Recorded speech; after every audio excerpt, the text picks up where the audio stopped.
Yo, what's good? What's happening, everybody? Appreciate you guys checking in. It's the start, 24 hours. Obviously, the tampering period is going to go down tomorrow, but there's our massive moves have already been made. You got a top name receiver that's off the board. You also got one of the best edge rushers, if not the best edge rusher, that's agreed to a deal, which was a little surprising. But at the end of the day, I think a lot of us knew that Max Crosby being the highest paid non-quarterback in NFL history wasn't going to last very long. So we got a ton that we're going to go over, but I appreciate everybody checking in with us. You're already in the Raider War Room with my guy, Chris, Protect the Show podcast, as well as the Severe Raider. I'm 805 Raider, Real Talk, Raider Nation, man. I appreciate everybody rocking with us and rolling through, and I'm going to get to chat in just a second. But my guys, hey, I think we were going a little live this past weekend. I know you guys were with Rundown on Friday. I actually hit up with Rundown and Jay yesterday, and so we're doing some work over the weekend. But Severe, I'll hit you first, man. How you feeling? Oh, feeling good, man. It's ready for tomorrow. Ready to see what happens, man. Tomorrow's gonna get interesting, man. A lot of money being handed out right now. It's true. Everything's gonna be flying. Everything's gonna be flying, and I don't, man. It's like you just got to keep up with the updates. You know what I'm saying? And so, Chris, brother, how you feeling? Yeah, I'm feeling good, man. Feeling good. It's gonna be it's definitely gonna be interesting to see what kind of moves. It's gonna be funny watching the Raider Nation kind of lose their mind because we ain't going fast enough and them freaking out. So this is always a bittersweet part of the season, man. So I'm looking forward to it. It's the start, man, because at the end of the day, things are gonna start to fly. But right. The interesting part is who's gonna re-sign to their own team. Like, how many teams are gonna re-sign their own players? There's players that we want to re-sign, and actually, sorry, I was actually gonna bring this up to you guys. I'm gonna bring up our top 4 internal free agents that have been talked about, and now that there's some movement, I'm gonna bring those guys up. We're gonna talk about that as well. And so, but that's the biggest thing is how many teams are going to retain a lot of their free agents. You know, you guys got like Trayvon Merrick. A lot of teams are looking at him. There's teams looking at that Robert Spillane. We might pull the trigger and just bring those guys back in. And so those guys will be off the board. And so it's going to be very interesting to see. I think that's going to be the biggest thing tomorrow is how many players re-sign with their existing teams.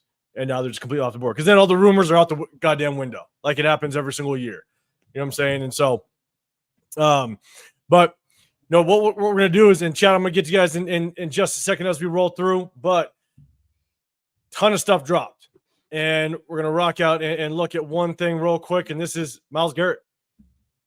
All right. So chat, let me know. What do you guys think about Myles Garrett getting re-signed to the Browns? I don't know how this is going to work out. Myles Garrett already requested a trade. And then now he re-signs for an extension, makes him I don't know if it came out. Is he the highest paid at this point? Yeah. Quarterback? Yeah. I mean, I think he's up to 40. Yeah, because Max was at 35, I think. So he's at 40. So yeah.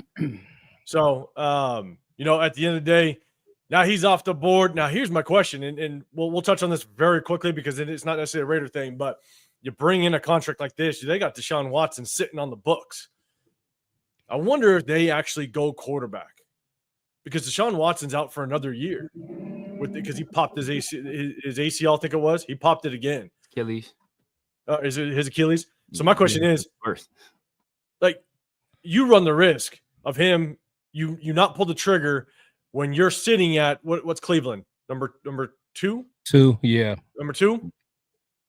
You run the risk of passing up a quarterback now. You win a couple games, you might not have a shot at a top tier quarterback next year, and Deshaun Watson can pop that Achilles again. So, chat, let me know, and I'm gonna ask my guys right here. Like, do you think now that they signed Myles Garrett? I know Abdul Carter might have been a little bit higher on their list, even though he's got a little bit of an injury. Do they go quarterback now? Are they for sure going to potentially get Cam Ward? A lot of people are talking Cam Ward. Chris, I'll throw it to you first, man. What do you think? Yeah, man. I for one, I got to say shout out to the GM for the Browns.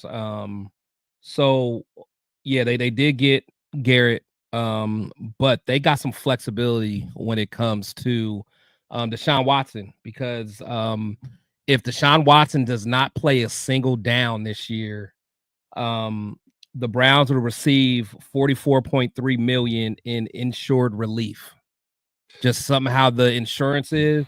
So that's all but 1.7 million of his guaranteed salary for 2025. But that he can't play at all. So they're gonna get if for this year if he doesn't play. So I think he's not gonna play. He'll still get his money, and I think they don't feel as bad giving Myles this money because I think they're gonna have a rookie quarterback on a rookie contract, and hopefully that'll some kind of it'll soften the blow a little bit. So it's definitely gonna be interesting how they make that work in Cleveland, but that was actually pretty good money management, if you ask me, how everything kind of worked out. That's actually, it's a really good example of how teams that are in cap hell can just kind of behind the books, be able to work things out. Exactly. You know what I'm saying? So that's a good way of putting it up. But Severe, I'm gonna ask you in just a second, but let me get to the chat. Just want to say what's up, Sacktown. What's happening? Appreciate you pulling through, man. Day in the building. Appreciate you coming up. Jeffrey Champion, what's happening? You're talking about Tyler Lockett. We're going to talk about some of those free agents in just a second. Victor Pena, what's happening? Appreciate you coming through. AC Raider Nation, what's happening? Desert Raider in the building. What's good? Dre, always good seeing you, man. Appreciate you. It was good. John Fallon, what's happening? Appreciate you pulling up as well. Anthony, what's good? But Desert Raider going back that you think they're going to restructure Watson, but they could. But Chris makes a very good point with that insurance policy on him. Anthony, what's going on? Browns told Myles Garrett on the download. You remember what happened to Watson? Jay, just one baby, what's happening? Appreciate you pulling up, guys. Make sure you guys go hit his channel up as well. He's always hitting you guys with content. We got Dub Raider in the building. What's happening, man? Appreciate you. Good seeing you. Good. Everybody, make sure you go hit him up as well. He's doing fire interviews. You know what I'm saying? Just did one with Power Raider. Chris, you hit him up every Saturday, man. It's good stuff. Dub, appreciate you popping in. Rafa, what's good, man? Appreciate you. Raf. Good seeing you in the building. Jose as well. Jose. Let's see. Oh, and Jose, real quick, just so you know, we're going to talk about free agents. All right, our own free agents. So stay tuned, man. PNW Mark, what's going on? What's happening? Let's see. Ginsling in the building. What's good? Appreciate you coming through. Let's see. We got more M-Easy in the building. What's happening? Appreciate you coming up. David Laricia, appreciate you checking in. Ghetto Boys Raider, what's good? What's good, man? Cap Steve, what's happening? It's going down in Vegas. Everybody, man. Salute all the love, man. Salute all the love. Thanks, right. Appreciate y'all checking in. Yeah, man. And yes, Dub, albeit we're gonna do something in Severe. You're gonna do something with Severe too, man. We're all gonna make it work. Jeff, you're saying the Browns fan base hates their GM, but I think he's done a pretty good job. He got Jerry Jeudy on a cheap contract. He kept the team together this long. He's fighting, man. There definitely was a lot of injuries. You know what I'm saying? Yeah. You got Nick Chubb that went down, man, and they were looking like that offense was rolling a little bit before Nick Chubb went down. Yeah. And so definitely sustained a lot of injuries, which is tough. And JJ wants a new deal. Doesn't surprise me. We said on the last live that when Max Crosby got his money, there's a damn good chance. No, everybody want paid. Exactly. Yeah. Micah Parsons probably going to be next. And so, Max Crosby being the highest paid, non-paid quarterback in NFL history lasted about 3 days. That's about it. You know what I'm saying? And so appreciate everybody coming through. Make sure you guys hit that like button, subscribe. We got Chris Protect Show podcast up top. The Severe Raider down below. I'm 805 Raider, Real Talk Raider Nation. And just a heads up, if you guys are in the Southern California area, right now it's June 7th. The date might move, but the Raider Nation summer kickoff, late May, early June. Go check out Raiders Crusaders on IG. It's 11th annual Raider Nation summer kickoff. Raider players attend. You could do signings, the whole nine. We're going to try to attend, show up, and kind of do a little bit of meet and greet, put names to faces. And so if you guys are in the building, make sure you hit up Raiders Crusaders on IG, but also hit that notification so you guys do know. We'll keep giving you updates as to when the event does start to come through. So make sure you guys hit that notification bell as well. Real quick. Mansan, what's happening, man? Appreciate you. Raider Pete in the building. Where's the flag? What's going on? Von Miller just got released? Is that what you're saying? Yeah, I saw that. All right. It's happening. It's happening. Cap, you're saying we got to re-sign Spillane. We're going to talk about free agents in just a second. So, Severe, man, what's your thoughts on Myles Garrett? Do you think they're going to pull the trigger on the quarterback? Yeah, the GM basically already said they're going to be aggressive. They will leave no stone unturned in terms of getting the quarterback. So if they aren't, and the rumors were that they were going to go after Kirk Cousins. They were, people were expecting him to be released. It would be a Russell Wilson situation where the Falcons will be on the hook for the contract and they would be able to sign him for a league minimum. But the Falcons have been saying, which I'm not sure if I believe it, that they're going to keep him on the roster. So I think they just might just be playing hardball to try to get a team to part with some draft compensation. But if they aren't able to get a guy in free agency, they're definitely got to go. They got to go after a quarterback with the number 2 overall pick. So we'll see. We shall see, man. I'm glad we signed Max early because man, it's it's getting ugly. Yeah, it's gonna be close to 50 before we know it. Oh man, and that's the thing, right? We said it before, and I think I kind of brought it up. It's like that's a genius move, and I posted a video on it. Genius move by Spike Tech, inking up Max when he did, because by the end of this free agency and even into next year, who knows? Max could be the 6th highest paid edge rusher. Yeah, right. You know what I'm saying? As the way that these contracts are flying. So genius move by Spy Tech, getting him in the building, inking him up, and we got Max for the next 5 years. And so, so real quick, we got a ton to go through for everybody that's in the building. Just so you know, we're going to talk about Myles Garrett. We're going to talk about our own individual free agents that are if tomorrow there's going to be a lot of teams re-signing their own free agents, right? They're going to bring their guys in. We got our own to talk about. So we're going to definitely bring those guys up. We're going to talk about some of the free agents that aren't our internal free agents. We're going to look at a list. And we're going to look at our salary cap now that Geno is kind of in the building. I know between Chris and Severe, we haven't kind of get together and talk about the whole Geno trade. And so we'll definitely touch on that as well. But I appreciate everybody in the build. Make sure you hit that like button if you can and subscribe. So next up, let's talk about DK. That's another big bomb that just happened. DK went ahead and sided with the Steelers. They haven't really decided on a quarterback just yet. Would it make sense if it's Russell Wilson? DK and Russell Wilson back together. I don't know if DK had any issues with Russell Wilson. Because I know he's a pretty vocal receiver out there. Receivers tend to be divas at times. But they haven't pulled the trigger on a quarterback. So DK's off the board. We still need a number 1 receiver. We're not going to touch on this too much because now he's gone. But Severe, I'll throw it to you first, man. With DK going over there, do you think like a Tyler Lockett, a Chris Godwin might be more in our sights if we want to bring in a free agent receiver? Yeah, man. I don't know if I want to bring in Chris Godwin. I mean, a lot of people don't want to. It's funny. A lot of people don't want to re-sign some of our own free agents because they hurt too much.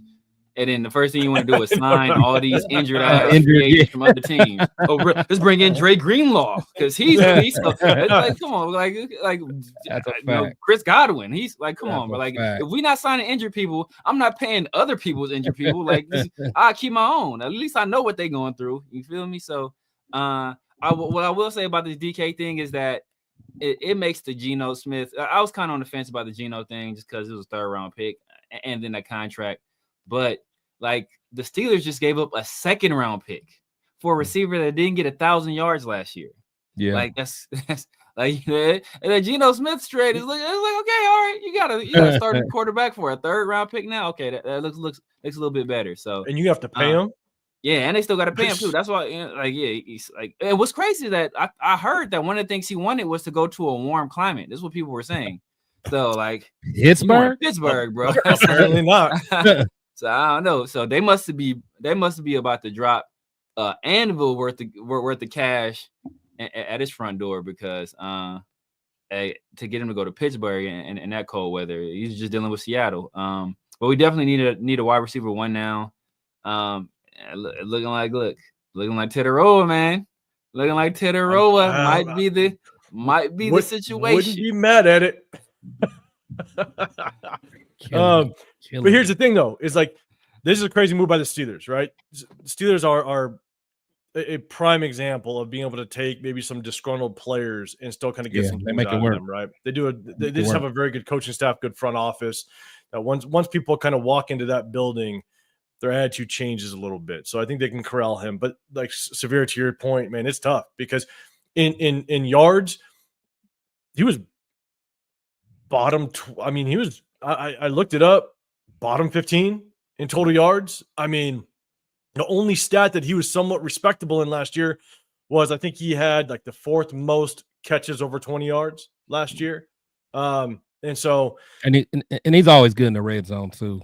That's Yeah. where he, gets busy. He's a red zone beast. But Yeah, he is. that's the thing though. So Chris, man, what's your thoughts? Do you think we address the receiver position in free agency? We'll touch more on it, but man, what's your thoughts on that? Yeah, I mean, we have to. I think that's part of bringing in Geno.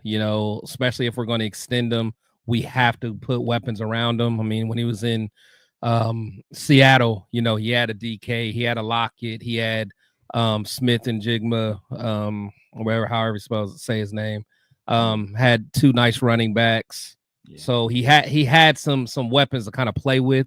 So we got to make sure that we give Geno that same thing. We have a great wide receiver too. We have a very dominant tight end.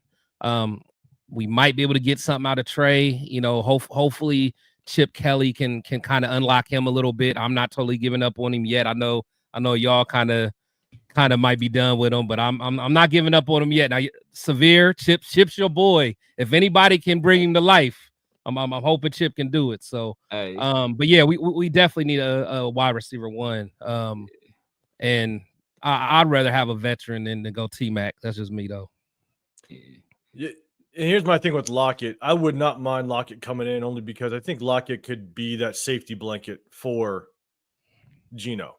You get him at a cheap contract. It's always good for a quarterback to come in and have some rapport with one of the receivers. Yeah. I also think Lockett could play a very similar role as Trey Tucker. He may not be as fast, but Lockett's just a good route runner. Oh yeah, he gets open. He understands how to get separation. And so if you could have that safety blanket already in the building when you enter in and you can get him at a fairly cheap contract, I think pull the trigger and have that continuity right from the start. And he could potentially be a mentor for Trey Tucker, knowing that we have him for, I think, another 2 seasons? Trey? Yeah. Is it 1? Because we got him in the 3rd round. So he may have got a 3-year contract, maybe 3 or 4. Is it 3? 4. I think it was 4, right? Was it 4? I think it was 4. I thought it was 4. But either way, I think Tyler Lockett could be a very good veteran presence for Trey Tucker. Help him, but at the same time, be that competition to where young kid, I'm gonna take your spot real quick if you don't produce. You know what I'm saying? And Trey Tucker needs to learn how to get that separation. So appreciate everybody coming in. M85, what's happening? Appreciate you coming through. Someone said, is Adam Butler back? Was that announced? Oh, don't do that. I don't know. I'm shout out to Super Omicron. Oh man, let me. I gotta check on that. Don't do that. I gotta check on that. Where's my Twitter machine? Yeah, can we confirm? Hold that? up, you check that. But I'm gonna say what's up, MC. What's happening? Super Omicron. Appreciate you. Oh, man. If that happens, I'm breaking out the hard stuff. I'm not gonna lie, Michael. What's happening? I appreciate it. I'm about to ruin Monday. That's what I'm about to do. I'm easy. What's happening? Man. Oh, also, Raiders for Chris. Appreciate you coming through, man. Make sure you guys hit him up. He's Raiders for Chris. I think you started your channel. If you did, let the people know, man. They can come hit you up. Noah G, what's good? Rafa, hey, everybody. Rafa's got a channel too, man, and also he does a lot of stuff, man. All right, Omicron. I don't see it, man. Yeah, I'm looking on Twitter. He's trying to derail us right now. That's what he's doing. He said Rappaport just said it. I mean, Ian just said it too. Adam Butler just resigned. I mean, I'm going to put this show on hold, guys. And Raiders are keeping. Raiders are keeping one of their own as they've agreed to terms with standout DT defensive tackle Adam Butler after a career year. It's a 3-year deal worth 16.5 with 11 guaranteed. Wait, what was it? They're only 3 years, 16.5. 3 years, 16.5. So it's about what, five, Yeah, about five and some points. change. Yeah, 5 and some change. I was saying you could like a 2-year overpay him a little bit, 6 to 7. Honestly, yeah, that is a little more than I thought we was gonna give him, but I'm cool with it. Yes, sir. I'm cool with it. Yes, sir. I like that all day.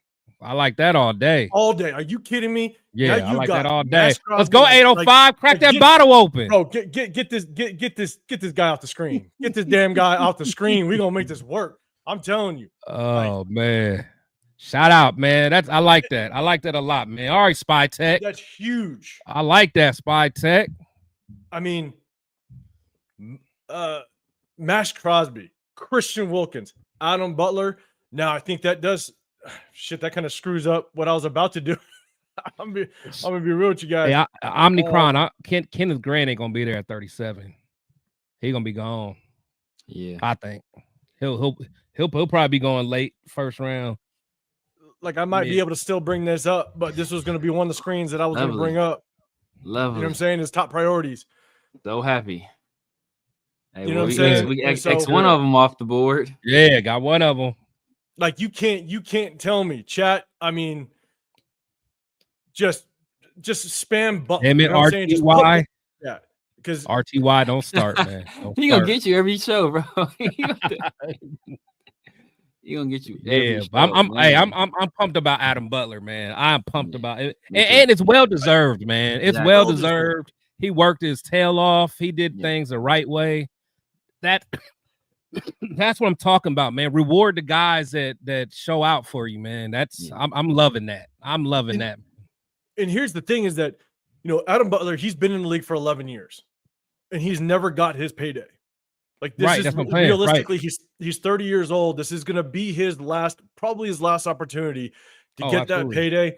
Absolutely. I wish it was a little bit more, to be dead honest with you. Like that's just me. I wish he would have got like just a good contract to really show what he did when Christian Wilkins went down. But look, he re-signed.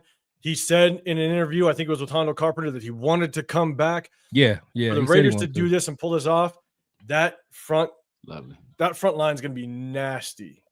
Yeah. If they gotta stay healthy, man. They gotta stay healthy, man. They were supposed to be nasty last year, so man. But yeah, man, him next to Wilkins and Max, and if we get Chason back, because look, I love my dog. Coons, you already got rid of my boy. You already got rid of one of the 4 on the screen, man. Yeah, man. Look, spoiler alert.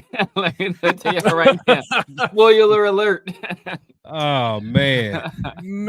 Like shout out to the chat, man. I appreciate you guys. Honestly, man, maybe Max can. Well, shoot, that ain't gonna work. I was gonna say maybe Max can get in Kuntz's ear, like, man, we need you, but then Coons gonna be like, man, you just signed that big deal. I don't want to hear that. Exactly, bro. Money, where's that, bro? You better be paying me. You better be paying me on the back end, bro. Right? Right. I mean, and that's the thing is, like, if you look at statistically, Adam Butler toward basically the second half of the season I believe he was the 6th most double team interior tackle. Oh yeah. The back half of the season, and he still did work. For you guys that are new to the channel, we break down film every single Tuesday after every game, and time again you saw Adam Butler do work, whether he's be able to get skinny and get through double teams, whether he's going to take on the double team and let our boy, Hall of Famer unblock Tyree Wilson get his work in. But now he's going to be the guy that gets the single one-on-ones. You got to double Christian Wilkins, you got to double Myles Crosby. Depending on what we do on the back end, the opposite edge rusher, there's a good chance that Adam Butler is now going to get the one-on-ones, and he's going to dominate. Oh yeah, he'll definitely get one-on-ones, because there's no way you still have. I mean, Christian Wilkins, people may have forgot just because he didn't get a chance to play a full season. Yeah. Christian Wilkins is a bad dude, man. Yeah. Please don't forget that. Exactly. Please don't forget that. That's a bad dude, man. So and here's the. And I don't know, how the Raiders felt. I'll be dead honest. A lot of people have kind of had us going after, and we're gonna talk about the draft in a second. But a lot of people had us potentially getting Mason Graham if he dropped, possibly. I've been looking more and more looking at more and more film on him, right? And I knew that we could get Adam Butler for a fairly inexpensive price. And that contract's inexpensive in the grand scheme of things. I don't think you go Graham now, Well, especially if you, not. if you overpay Butler, you don't go Graham. And I love Graham. But out of Graham and Will Johnson, I always wanted Will more just because of the need. But yeah, I think when I was saying Graham, I was kind of thinking that Adam Butler wasn't going to be signed. But and my biggest thing is that I've been watching Graham's film, and I'm really 50-50 on Graham, to be dead honest. I think he's a beast at times, but then there's also like you watch him, and when he knows he can bull rush the piss out of somebody, he does it, right? Yeah. But when he actually knows he can't bull rush the man across from him, look, he has major flashes of being extremely good, but there's times where he just does not get off the ball right. He doesn't get off the ball. He tries to extend his arms instead of actually making good like we all break down film. Adam Butler gets off that ball quicker than I think most defensive linemen in the National Football League. And it's consistent. His first step is crazy.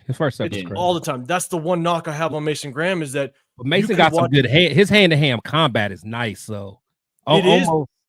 Yeah. But when you watch him, a lot of the times when he has success, it's going against teams like Minnesota. Or Minnesota didn't have a very good offensive line. He's against Ohio State. He acted up. He did. He dominated. I watched him. So I'm not saying I'm like off at all, but I have question marks on which Mason Graham are we going to get. He gets the National Football League, and he goes against guys that he can't bull rush anymore, and he's got to be able. It's like the Tyree Wilson thing. That's why I wasn't high on Tyree Wilson when he came out because he's so one-dimensional. But not going to derail it. But yeah, I think everybody's stoked. Genslinger, man, you stoked, man. This is what's up. I'm telling you. Yeah, that's big. That's big. Yeah, that's big. They working. It's massive. Take that Patron shot, Jose, man. What's next? Oh yeah, Patron. Shout out to Jose, man. I know, man. Jose, you bad influence, man. You helping me ruin Monday. That's what you're doing. Have you met him yet? I got to introduce you to him, man. Yeah, we'll get to the game. He knows the Patron shot, so we talked about it, or he's been next to me at some point. No, that's my original OG, man. That's my original OG. Love him to death, man. But yeah, we'll all link up. No, we don't have to, man. Okay, so here's the thing. I'm gonna let you guys roll because guess what, guys? Yes, I'm gonna bring out the good stuff in a second, man. I'm stoked. Ready, Vic? What's up? Appreciate you pulling up. You bring out the good stuff. I'm gonna have to. And so here's the thing. Let's talk about. I had so much lined up, and then Adam Butler goes down. Let's talk about what the next splash might be. Because obviously tomorrow there's going to be more news. You know what I'm saying? Emmys, you're saying, do we wait to pick a D tackle in a second? Right now, man, you wait for a D tackle, in my opinion. Yeah, wait. I think the only Jay Toia, UCLA guy, he'll be there in the 4th, 5th if you want to do that. Big body, nose tackle. Yeah. I think that's who we focus on now is the big body. John Jenkins is going to be gone. I don't see us bringing him back. I think you get a big body to kind of get those guys that are 3rd and short, 4th and short, goal line type of guys. And so early down guy that's not gonna, cause at the end of the day, those big DTs don't get that many snaps anyway, man. So you can even get a older guy. Exactly. John, like I said, I was surprised how big of a step back John Jenkins had, because the year before he looked good, and I was excited that he came back. He had a bad decline last year, but yeah, you can find an older guy that can kind of do his role, to be honest. And so here's my thing is, I'm gonna get my stuff, guys. I'm just letting you know it's about to happen. And so I'm gonna throw it to you guys for just a couple minutes. To go down. Damn. So talk about this, because obviously Adam Butler, now that contract's not very big. So honestly, there could be another splash. I mean, he's not breaking the bank bringing back Adam Butler. So you got Trayvon Merritt, you got Robert Spillane, you got Malcolm Kuntz, which I was going to kind of put Caleb Von Chasen behind him, because if you don't pick up Malcolm Kuntz, maybe you want Caleb Von Chasen. But I'm going to throw it to you guys. Let me know in chat. Let me know. I'll come back and bring you guys up. Let me know, who do you want to prioritize next? whether it be Robert Spillane. I know that there was a comment just a second ago that the Packers are looking at Robert Spillane. Chris, I'll throw it to you first. Who would you want to prioritize next, and what do you want that big splash to be come tomorrow? Robert Spillane, Trevor Merrick, maybe even a Malcolm Kuntz. I'll be right back. Yeah, it got to be Spillane for me. You know, just the guy that wears the green dot, the quarterback of the defense for, you know, I mean, one of the advantages of bringing Patrick Graham back is the continuity. You kind of want to have that quarterback of the defense still there. So, tough guy. He gave us some toughness. I don't think he was that bad in coverage, but my fellow brother may tell us something different. But no, man, I definitely think he has to be the guy. And then kind of looking at, I think what's his name, Nick Bolton. He's going back to the Chiefs. I think I saw. He got 15 a year. Yeah, he was somebody that I was kind of keeping my eye on to see if he would become available. But yeah, to me, it gotta be Spillane. It gotta be. Well, how you feeling? It's gonna be Spillane. And we're gonna overpay him, and we have to at this point. Nick Bolton got 15.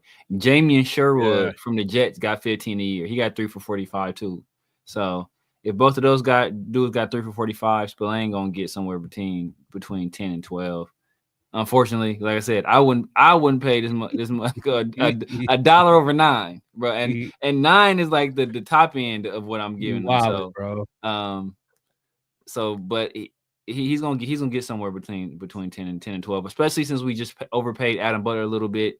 Patrick Graham loves him, like you said. He's the signal caller on defense. We want to keep that continuity there and kind of build on what we've been building on the past few years. So, like I said, I can see him getting somewhere between 10 and 12. Yeah, we're rolling, fellas. Raider Legions, appreciate you, man. Everybody, go over to Raider Legions. Lunatic, man. Make sure you guys hit him up. Subscribe to his channel. No linebacker that can't cover is worth more than $10 million. Cap. He's literally graded as one of the worst coverage linebackers in the league. He's like bottom 5% in coverage. So no linebacker that can't cover is worth that much money. But we're in a situation where beggars can't be choosers. And so it's like he has a lot of leverage. Sign the man. Sign the man for 9.5. We got to sign the man for 9.5. Tell Severe to shut up. Hey, let's go. He's gonna get like 10. He's gonna get like 10. Get a man 10. He's gonna get like 10, 11. Let's go. He's gonna get 10. He get 10, 11. That's what's gonna happen. Okay. Real quick, if you get 15, bro. If you get 15, he ain't gonna get 15. He ain't gonna get. Let 15. him get 15, bro. I'm done. Now I'm gonna be upset. 15 a little too much. Hey, real quick. Shout out to all my Scotch drinkers. I'm breaking it out. I got my what is that? It's a Belvini 14-year Caribbean cask. It's one of my favorite. It's one of my favorite. You love you some Adam Butler. Damn. Man, we rocking it. We rocking it. He didn't even bring that out for his anniversary. No, he did not. No, he did not. He's like, don't touch that, baby. Don't touch that. Like, hey, we'll hold this for Adam Butler, baby. Adam Butler might come back. It's my favorite. Not a crazy expensive bottle, but man, it tastes damn good. And I'm about to ruin Monday. So salute to everybody in the chat. Salute to Adam Butler. We rocking today. I love it. Salute. Yeah. So good. So again, Raider Legions, man, appreciate you tapping in. Everybody go hit him up. And so let me kind of get back. I'm trying to get to everybody, man. I'm behind a little bit. Rundown. What's happening, man? Yes, Butler's back. Rundown, Butler. Let's go. Let's go. Go hit up Rundown, man. He's fire content. Ain't nobody happier than Tyree Wilson. He's like, bro, I get some more free sex. Let's go. Daniel Caps, what's up? Appreciate you. Turf, everybody go hit up Turf. Always throwing content as well. Turf's all about the watch parties, man. Turf from Minnesota to the bone now. Like he said, his daughter's gymnastics team is going to the nationals, I think. Oh, hell yeah. That's awesome. Man, to his daughter, the next Dominique Dawes, if y'all remember her. For sure. Yeah, for sure. All right. So, Severe, I'm hearing. Here's my thing, is you got to take – I understand Robert Spillane may not be the best in pass coverage, right? He may not be the best. There's ways that you can somewhat compensate for that. But here's the thing is, you got to give at least some merit to the fact that you bring Patrick Graham, and he is going to be that green dot, right? And Exactly. I walked away, so I wasn't sure exactly what you said, but he's going to get that green dot, and he's going to be the leader of that defense, the heartbeat of that defense, outside of Max, obviously, but the heartbeat of that defense right from the start. So any free agents you bring in, you set the tone now with Spillane, Max, Christian Wilkins. Like, now we all know this defense, stay healthy, but this defense is definitely going to become to play. So yeah, I'd be all right with giving Spillane, maybe I'd probably max him out like a 2-year contract. That would be my thing, a 2-year contract for Spillane. Probably give him that 10, 11 mil just because he is that green dot. He's the captain. He knows the defense. You don't have to, and then you draft somebody. I think I'd love to see us target somebody, maybe 3rd round, maybe 4th, depending on how it plays out. Another linebacker, your boy. I said it at our at our event at Barcode Burger. Schlesinger. Yeah. Schlesinger's He's a dog. like an athlete. Like Schlesinger, for people who ain't seen Schlesinger play, like when Deion Jones was at his best, that's kind of like Schlesinger. But Schlesinger is more violent. He's undersized, right? Undersized. Schlesinger more violent though. Schlesinger is more violent. Yeah, he got great instincts, great athlete. Like he's not a big guy. He put on weight for that's why I think that's part of the reason why I think he didn't run. He put on weight. He was like, I think he showed up at like 245, something like that. So that's way bigger than what he played at. And he still jumped like 39 and a half inches, something like that on the vert. So he didn't run. So he did that. He gained some weight for the combine to have that on paper. And he's gonna slim down for UCLA Pro Day and probably run there. He'll probably run in the high 4.5s. Yeah, and so like Subramanian just brought up, I like that kid. I brought it up to Severe a few weeks ago and just was watching some film, and he just popped. He popped out, and I was like, look, if you can get someone real athletic next to Spillane, that's a good combination. Wait, hold on. He's 6'4", 242? Yeah, he didn't play at 242 at UCLA. I'm about to say, he didn't look 242. He didn't play at that's a solid size. Yeah, that's my point. He put on like 15 pounds for the combine.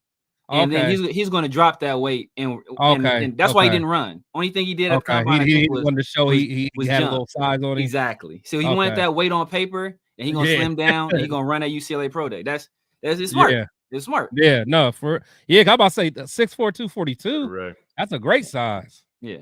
That's a great size. Yeah, Raider Bill, appreciate speed and athleticism that you say he had. Like I said, I haven't really watched him, but I mean, even if he, what did he play at? He's in the 220s or 230s? Yeah, like high 220s. That's little. That's little. Yeah, little. He is at 6'4" too. Mind you, so yeah, that's like even slimmer when you're that tall. Yeah. And so I know Raider Ray, man, you got a channel too, man. Salute to you guys. Go hit him up as well. And yes, Adam Butler signed. That's why I transferred from beer to some better stuff. So I'm stoked. I think we're all stoked. Let me go get me. See, now I was. Let me go get me a White Claw. Let's get in. I ain't get no White Claw. I'll be back. I'll be right back. This show about to get live, y'all. It's about to get live. Give me 1 second. It's about to get a wine spritzer for the occasion. I don't drink. Shit. But let me scroll on down, man. Easy, I appreciate the super chat. You're saying, what's up with these Raider beat writers pushing hard for Genty at 6? Makes absolutely no sense with all the depth at running back in this draft. Salute to the content. I appreciate you. Man, I think we're on the same page. Genty at 6 makes absolutely no sense.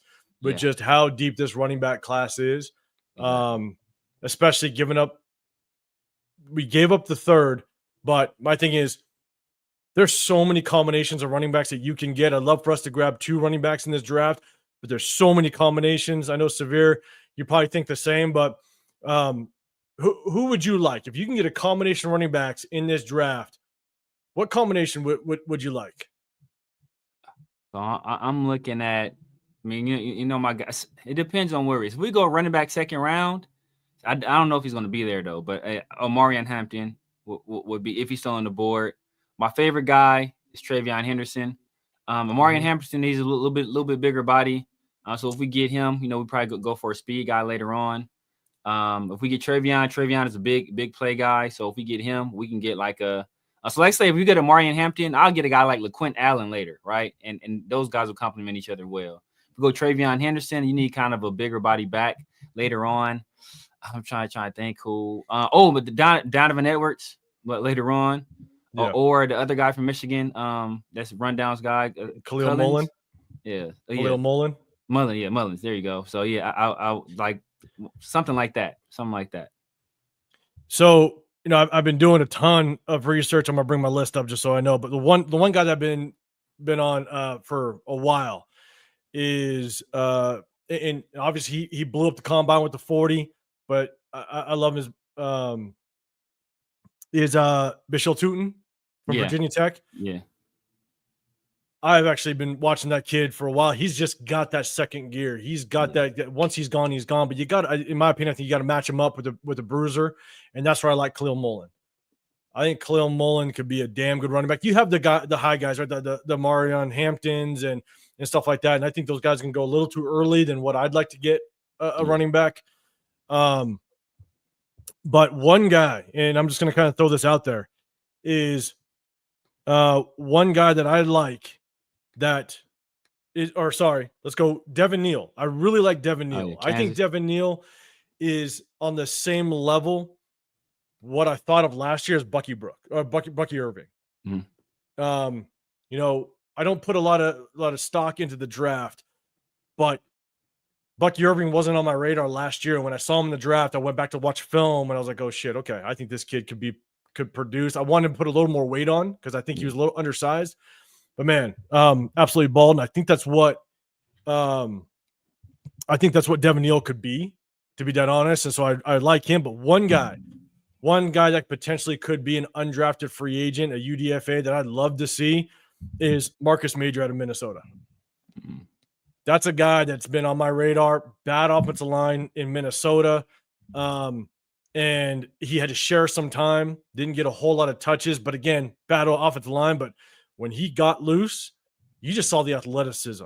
And so Marcus Major is a UDFA that I definitely want to address. But man, MEG Box, appreciate the super chat. And so we talked about Spillane a little bit, but here, look, what are you guys' thoughts on Trayvon Merrick? There's a couple people in the chat that have mentioned his name. Now that Adam Butler's back, right?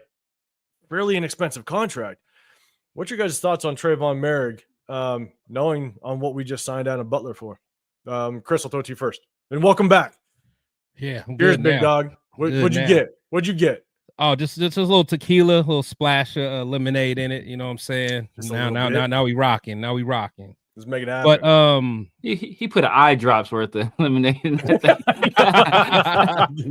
just a little bit, just cut it just a little bit. Rightfully so. But yeah, so with Trey, man, I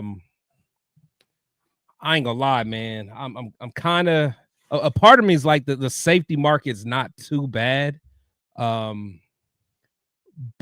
I don't want to get. I really don't want to get in a bidding war with him.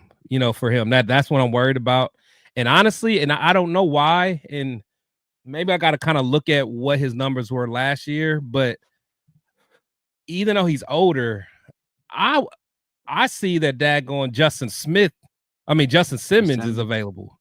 I like that dude, man. Even though he's older, I mean, because the thing that we need more than anything in the back end is communication and leadership.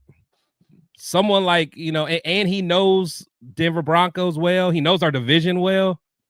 I mean, and I know he'll be probably half the price that Trayvon will be. So. Every bit of he's older, but he's a ball hawk. He comes up and hits. Again, I don't know. I didn't really pay attention to him that much last year, so I have to see if maybe he had a down year or whatever. But for a cheap veteran, I like that. Yeah, Severe Man, what's your thoughts on Trayvon Merrick now that at least one domino dropped with Adam Butler? I mean, I think I think there's a chance we bring Trey back. It depends on the level of interest from other teams. I think there is a chance we bring Trey back, especially seeing his ascension. He's been getting better and better every year. So I think that I think that Yeah, you already know, bro. I'll mess with USC. They got some bums over there. But you hated yeah, Pete man, Carroll in the beginning. That's why. he's been getting better every year, man. And I think Yes. you know, like they were raving about him all off season, and then during the season, you know, like the guy, like his play was just solid to good. Like it never dropped below solid. You know, it was solid or very good the entire year. True. So you want to keep a guy like that. You know, he's still young. He's just about to be entering his prime.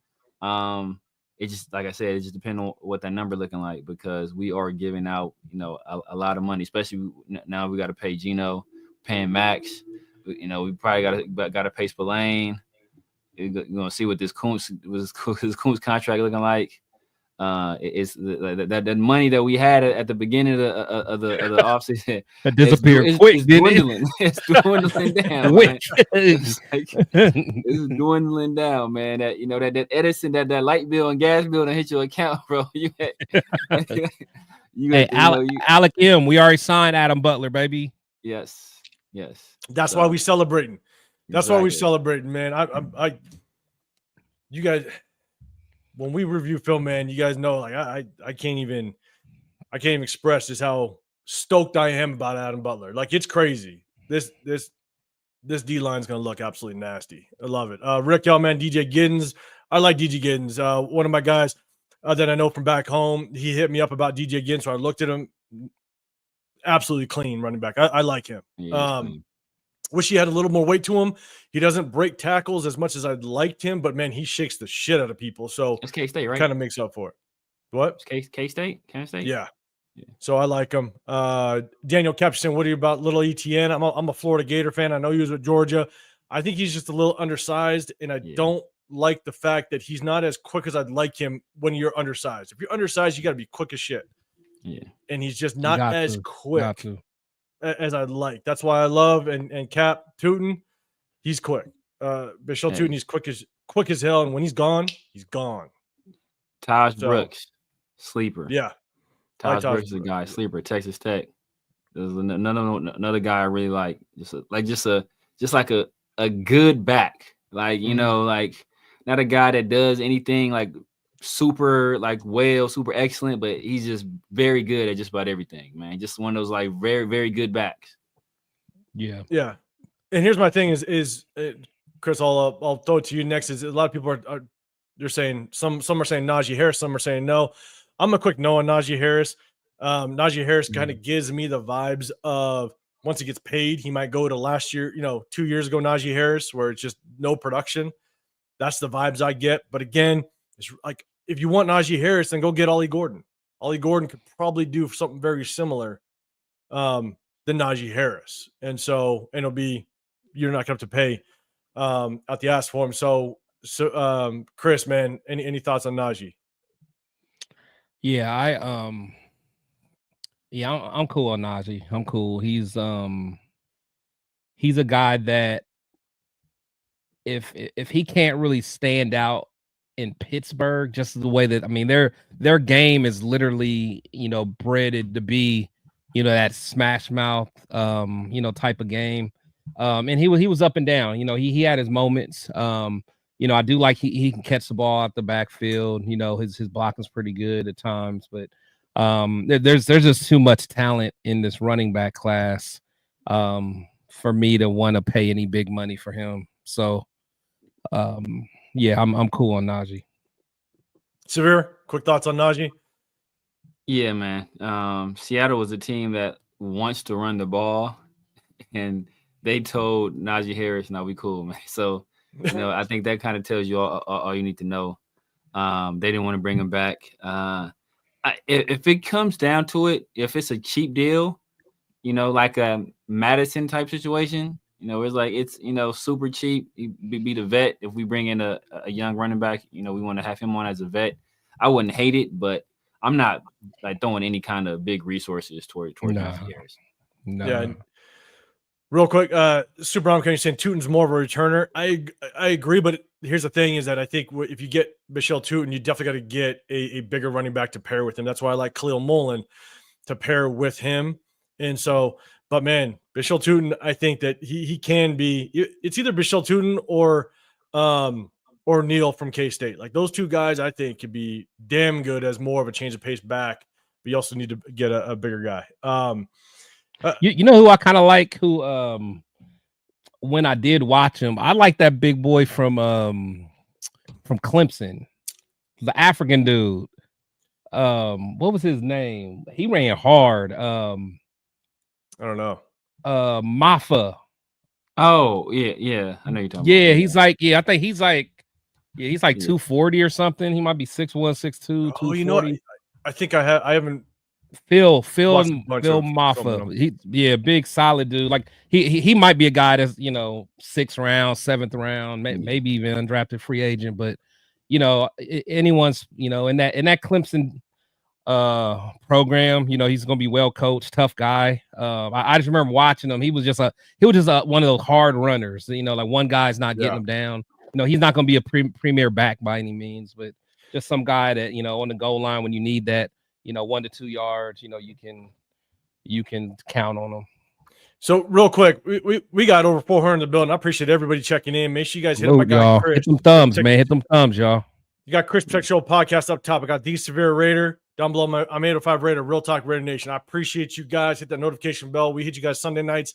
We also hit you guys on Tuesdays, and we just chop it up in season. We break down film. We love to do it. But please.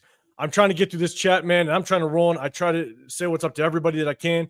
If you pop in the chat in the beginning, hit that hashtag Raiders so I know, so I can say what's up to you. But at the same time, if you have a response to what we're talking about, hit that hashtag Raiders and then give that response. It just catches my eye. I can bring it up because there's so many people that do, conversations on your own, replying, which is all cool. Love it. But I also want to make sure that I bring you up if you're talking about what we're specifically talking about. So hit that hashtag Raiders if you have a question for us or if you got something to add to the conversation that we're talking about. And so, but Cap, you're saying, what do you guys think about the QB out of Canada? I don't know who that is. Oh yeah, damn, forget his name. Yeah, I'm not hip. He has a strong arm, but dude was wild as all get out he's at the Senior Bowl. It is like basically no control over it. Forget his name. Dang, what's that dude's name? So he just played over there in Canada. He didn't play college ball. Yeah, no, he didn't play college ball. He played professional ball in Canada. Oh, okay. Yeah, I don't know. Let's see. Let us know what the name is, and then we'll look it up. And so, but I put this one up. Karan, beef up both lines. I'm all about building the trenches. That's why I'm drinking to Adam Butler today. 100%. I'm with you. But let me go down just a little bit real quick. Raiders for Chris, man. I appreciate the super chat. Shout out to Adam Butler. Absolutely. Virtually taking a shot with y'all. 100%, man. I know you in the Vegas area. We're going to rock. 100%, man. Appreciate you. Again, that. Let everybody know if you got the channel up because everybody got to hit up Raiders for Chris as well, man. Yes. Make sure you got to give him some love. But appreciate the super chat, brother. We're going to take a drink and shot together.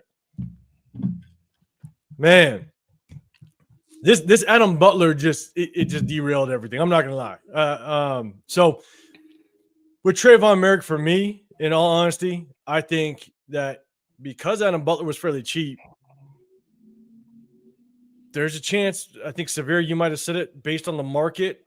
I wouldn't be mad if you bring back Trayvon Merrick because, and I don't know if I wouldn't give him the $20 million that I think some people were kind of throwing out there. I don't think he'll get that. Because here's the thing for him. The one thing I will say is, and I think Jay, you're saying what's the market value for Merrick? I think it is in upwards of that $20 million. That's what they're throwing out there. Doesn't mean that's going to be it. That's what they're throwing out there. Here's my thing is I'm all about players getting their payday. This is going to be his big contract, right? And so I'm all for him going wherever is going to pay him the most if that's how he feels. Now, because of how well he played in Patrick Graham's system, how well Patrick Graham was able to mold him into the player that we saw last year. And we got Isaiah Pola-Mao that could play over the top and has proven that he can find success there. Looking, and I had the salary cap up, we could definitely bring it up. If he was willing to come back around that 12 mil, 13 mil, I'd pull the trigger in a heartbeat. Yeah. I just don't know if that's what he's going to be able to agree to. So I would take Spillane over Trayvon Merrick at this point, because I think if we let Spillane walk, we absolutely gut this linebacker room and we start from ground zero, and I don't want to do that. Yeah. So I would got faith in your boy Eichenberg. Hey, Severe brought it up. I'm saying, Spillane, bro. I got to bring back Spillane. I'd love to see him come back, be that run support. Now here's the big question, because Adam Butler wasn't big, and chat, let me know. Hit that hashtag Raiders first. I'm gonna try to get down to some of these comments. Jeremy Chin, Harrison Smith. What about Malcolm Kuntz at this point? If Malcolm Kuntz doesn't get that asking price of $20 million, right? Let's say that price kind of drops down into the 15, right? Maybe it's a 2-year, $15 million. Obviously, he's got to have somewhat of a prove-it deal because he's coming off of a season-ending injury. Would you pull the trigger at 15, knowing that then Trayvon Merrick's going to potentially walk? If you like Trayvon Merrick, would you prioritize Malcolm Kuntz at that point? Chris, it looks like you're thinking. Severe, I'll throw it to you first. At 15, yeah. 15, yeah. I mean, we talking about giving Robert Spillane 10, right? You trying to give Robert Spillane? You want to give Robert Spillane 10 and not give? If you're giving Robert Spillane 10, I'll give Malcolm Kuntz 15 for 2 years. I got a problem with that. He's a guy. He's just entering his prime as well too. So he's just starting to come on as a player and as a pass rusher. And that flash we saw, I know we're looking at a very, very short, small window of a production, right? That back half of that season when he's finally got to start. But when he finally got to start, that dude balled the heck out, and he was having an excellent camp. By all reports, he was in for a monster season. Like all you heard was Malcolm Kuntz is about to have a crazy year. Yeah, like that's what he was doing that summer, right? Not only in terms of what he was doing on the field, but just his leadership, how he was grabbing the young guys, and that's when you guys have heard it. You guys are athletes too, right? It's like when you understand something when you can teach it. Like when you can teach somebody else. So that's why, when you're playing ball, like when you can actually take a guy to the side, like, oh man, not on this play, this is supposed to do. Like you have an understanding. So that's when you unlock something there. And he had got to that stage where that flip had that switch had flipped and something had unlocked, and he was able to start teaching it now and taking guys and bringing guys with him. So once that happens, man, like that's different. That's different. He already had the athleticism there. Now he's starting to understand the game. Like 2 years for 15, bro. That's gonna look like a bargain. Bargain.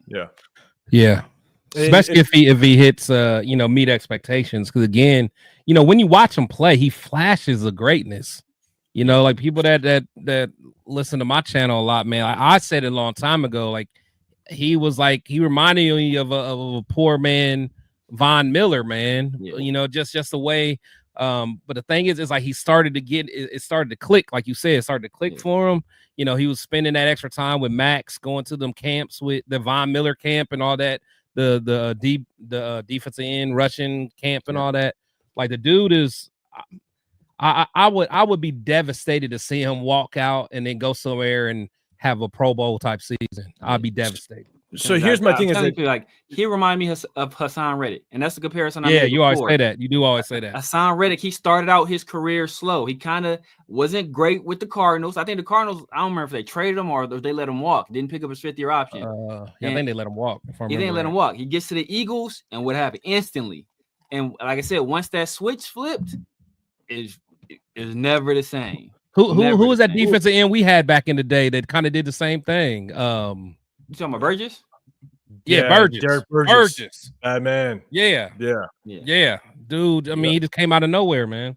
And so here's the thing: is like Chris Clemens. Yes. Another That's one. another one. He came from Seattle. Did he come from Seattle?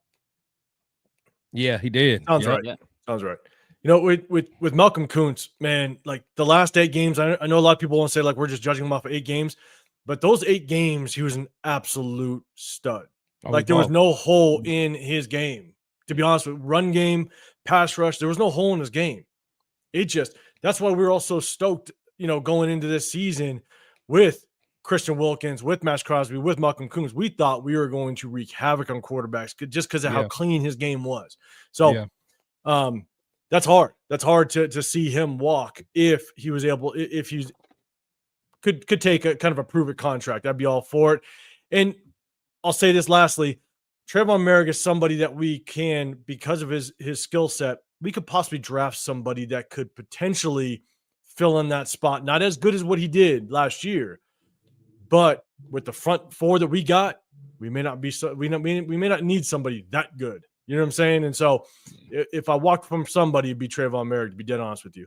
Man, Chester Borden. That's rough, man. That's rough. It's rough. I remember them, like I told Chris and Rendon, I remember them Brandy and Ross days. Like them days are seared in my mind. Like yeah. You know, I mean, but we had some rough linebacker days too, though. We did. Yeah, we had some rough ones. We did. Nick Roach, Myles Burris, Nick Roach, Nick Roach. Yeah. All right. Man. God, hey, you guys need to calm down. I'm trying to keep up with this chat for a second. Hey, man. I didn't already gave up. It's going too fast, man. I'm trying. That's on you, 805. That's on you. That's on me. It's going too fast for me. Shout out to everybody in the chat, man. Chester, you're saying we can restructure. There was talks. I want to say I saw it a few weeks ago that Christian Wilkins was willing to restructure, or they were talking about it. So something might happen. We might see it again. One thing to remember is that post June 1st, cuts can happen, and there are going to be some names that get cut post June 1, and so shit can still go down even after the big run of free agency, the draft. There's a lot of big moves that can still happen, and so. Want to shout out to everybody, but definitely the people that always tap in with us. Alec M, appreciate you. Robert Penny in the building, everybody. Appreciate you, man. Grease Deluxe, what's going on? Merrick overrated. I wouldn't call him overrated, but I think he's ascending, man. I wouldn't call him overrated because of what he did with Patrick Graham's system, but I could call him out of what's on the screen. He probably is the one that is the closest to being replaceable. That's what I would put him as. So, let's see. Jonah Laulu is a stud, man. AC, man. I'll be forgetting about him. That's the only reason. That is the only reason why I was a little hesitant on the whole Mason Graham talk. The 6, because Jonah Laulu looked damn good towards the tail end of the season. He looked legit, yeah. You know what I'm saying? And so, if we didn't have Christian Wilkins, then I would be but Christian Wilkins, Adam Butler, and Jonah Laulu. Yeah. All we need is we just need a big body with John Jenkins. Yeah. Super Mullen in too. I like Mullen. He's just 6'2", 220. You mean the only one talking about Mullins? Come on, man. Come on, he ain't the only one. Leave my guy alone. Come on, Mullins is a beast. Chris is a Michigan man. You know. Hey, I always pound the table for my Michigan dudes, man. Yeah. Hey, Omnicron, just pound the table for what you orgy. Or even honestly, I or pound JJ. the table for JJ. Yeah, I ain't want JJ either. Or shit. For that matter, I ain't even want Harbaugh. Yeah, when you said JJ wasn't it, I was like, cool. I already was thinking it, but when you see him play every play, you was like, nah, he not it. Cool, that's all I need to hear. Yeah, I saw a comment before just there. Yeah, Bashal Tootin had some fumble issues. It can be corrected, but yes, but that's why. But Bashal Tootin, you can get him, I think, in the later rounds. That's why I pulled the trigger on him. But yes, had some fumble issues. Definitely got to get corrected. But Khalil Mullins did not fumble a single time in his college career, which is huge. Jeff Davis think we should have got Joe Burrow. Yeah, I mean, my comment has machine. a feel to want. That's what it is. Like, it ain't gonna happen. So again, I'm gonna keep rolling through this. We had the top priorities. Yeah, that's the Canadian guy. Who is it? Oh, okay, that's the Canadian quarterback. guy. Yeah, that's a guy from the CFL. And if they're talking about work is from Canada too, technically, but he didn't. He played college ball, so yeah. Downcast Rourke. Rourke's good. Yeah, there you go. Yeah, see. Raider leaders who? Drake. I like that. Drake. Raider leaders, man, you wild, man. I watch your shows, man. You wild. I love it. Everybody, make sure you guys say what's up to Soldier Raider Boy Legions. Drake. Go to his channel. Raider Paul in the building. Appreciate you. Raider Paul. Byron Murphy. Okay, hold on. All right, now I got it. Not see. Let's go, 805. Let's go, man. I know. I got to push it along. I'm too excited about Adam Butler. You still Adam Butler? No, Wait, never gonna get done with this show. This is what I'm drinking. Man, Never gonna get done with this show. We saw Adam Butler. Damn, guys, I had it prepared. You guys need to just take it easy for a second. Let's see. Where was he? Where'd he go? God damn it. Let's just talk about it. Let's just talk about flustered. it. I know. I had it up here. Here it is. Hold up, people. I'm with you. Here we go. Dang. Okay. Let's talk about some free agents. Okay. And again, hit that hashtag Raiders, and then give me your response to some of these. Taddy 707, appreciate you pulling up, man. Because I'm flying through this chat. I apologize if I'm skipping some people's. That Raiders fan, what's going on? Hey, if we don't get Coons, I'll take Chase on 100%. Yeah, 100%. One thing about Chase on, he just has to stay a little more disciplined this year. I know he came mid-season last year, stay a little bit more disciplined, but I like what I saw from him. I'm all about him. Yeah, and I'm just waiting. It happens at least once. I'm just waiting. Someone's going to give us the phrase that we always see pop up. I'm just waiting for it. But yes, I'm with you, Chris, with Kuntz or with Caleb on Chase. Man, he's got that nasty kind of like hop swipe move, that we see. Oh yeah, thick. That's fire. Yeah. It's there, but remember when we broke down film, I specifically clipped it and I was like, man, we saw a little spin move action out of him that was nasty. Oh no, he has some tools. You got to turn somebody around. He got a little arsenal. Yeah, he wasn't a first round pick for nothing. Yeah, no, yeah, he got an arsenal. But my thing is, I feel like he was like, didn't he jump off sides quite a bit, or hold, or I feel like he got some bad penalty. It was just like some minor, like, some unfortunate penalties. Yeah, like mental lapses here and there. Yeah. Chris, that's kind of what I remember. Shout out Taddy 7. So Chris, I'm just gonna throw this on here for you. I'm just gonna leave that there for just a second. Just a second while we talk. Jesus Christ. Team Mac at 6 is more appealing now. And so Come on over, Chris. I'm telling you. Dang, man, at 6. No, okay. Now maybe if we traded back at 6, man, he's gonna be gone. Okay. We trade back, he's gone.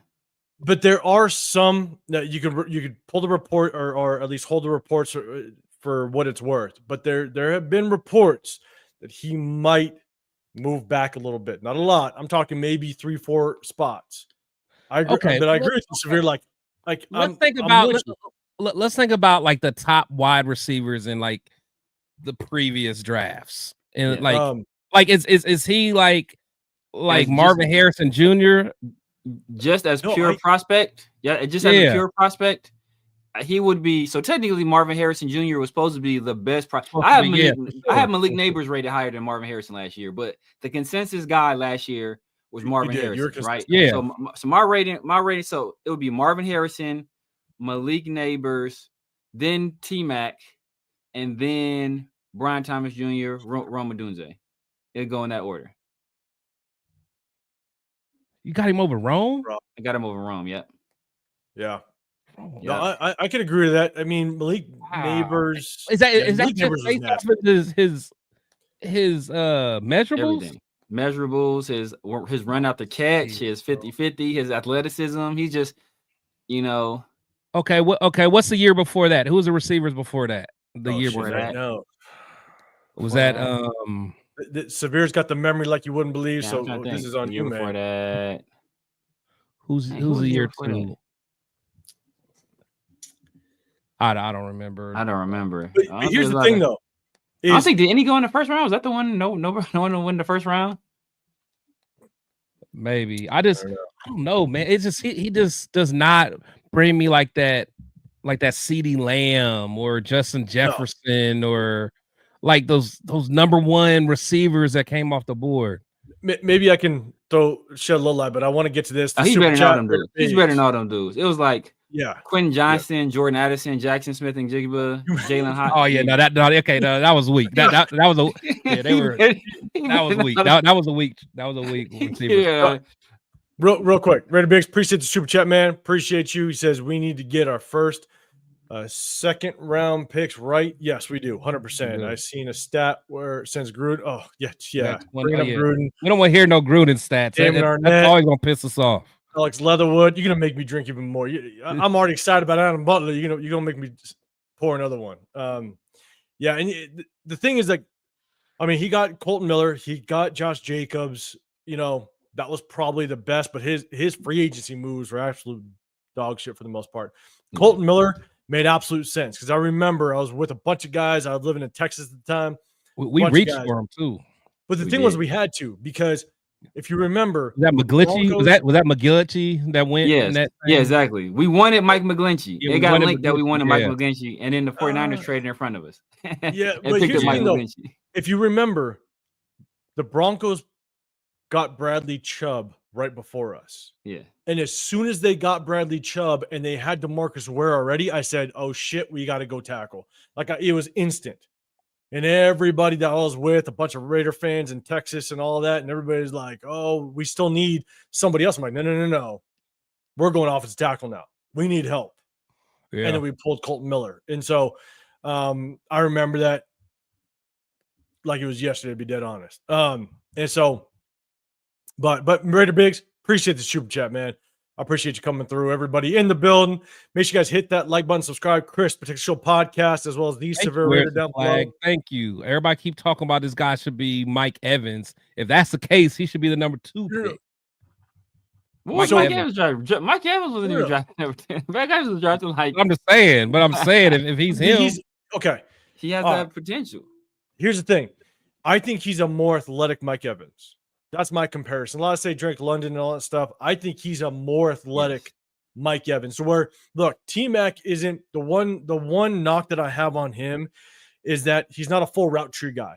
If you're going to pick somebody at number 6, you'd want him to be a full route tree guy. You don't want him to have limitations on the routes that he would run.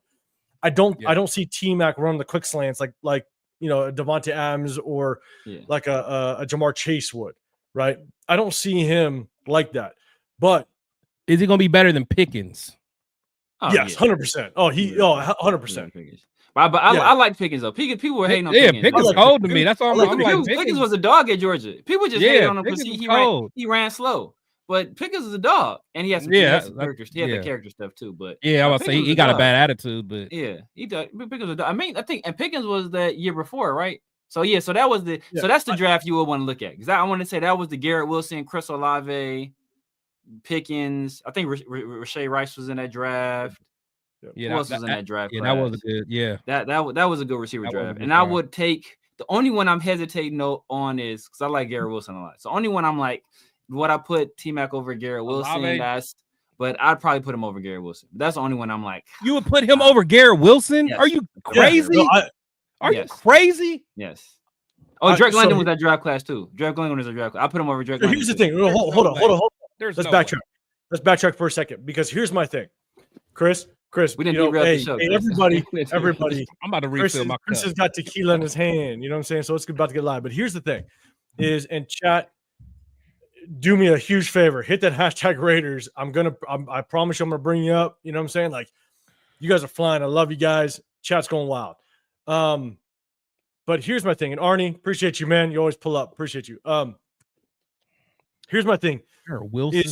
Garrett Wilson's different than Tedorock McMillan, in my opinion. Yeah, different type of receiver. Yeah, it's a different type of receiver. And so what we need We need a true number one that is going to be able to have the option of stretch the field, take the top off the defense a little bit, what Teteroa McMillan can do. And we need that 50-50 ball guy. We need it. Now, you can make an argument to where you got guys like Savion Williams, like what's his name, Will Shepard from Colorado. You can make the argument that those guys could be available. You can, but Teteroa McMillan, his ability to be able to catch the ball and understand what's going on around him and make moves through the catch, his athletic ability makes him nasty, which I don't see out of Savion Williams. I don't see out of Will Shepard. And so he doesn't drop balls. I mean, he's had a couple drops here and there, but he's got sure hands. And so he's a true 50-50 ball guy where you look at opposite of him, the other side of the field, you got Jacoby Myers, which is a full route tree guy. Yeah. He's our possession receiver. You got, let's say we bring on Tyler Lockett, you got Trey Tucker. Those guys could be our slot guys for the most part. But you still got Brock Bowers. Brock Bowers is do whatever you want to do with him. He's going to do work. You put Teteroa McMillan on this roster, we're set and done. You just need some running backs, but we're set and done. Like that. I mean, that receiver core is arguably probably the best, probably one of top 3 receiver cores in the National Football League. I just want a true number one that got the full route tree, that can get separation. I mean, because even as much as we love Myers, as much as we love him, yeah, he has trouble sometimes getting separation himself. Now he's good working in zones. I mean, he can beat your cornerback 2 and some cornerback 1s, but like we need a true guy that can truly get separated. I mean, not just 50-50 balls. That's my thing. I just don't. No, he can get separation. He can get separation. He's not all the route though. But part of that is you can blame on Pete Carroll's son, right? Who was offensive coordinator before. So you can blame part of that. You can blame on him. He wasn't asked to do that stuff, right? It's almost like Brock, where Brock wasn't really asked to do that stuff in college. He didn't have to do it. Like he didn't need to do it. Like he was physically better than everybody else. Nobody can really mess with him.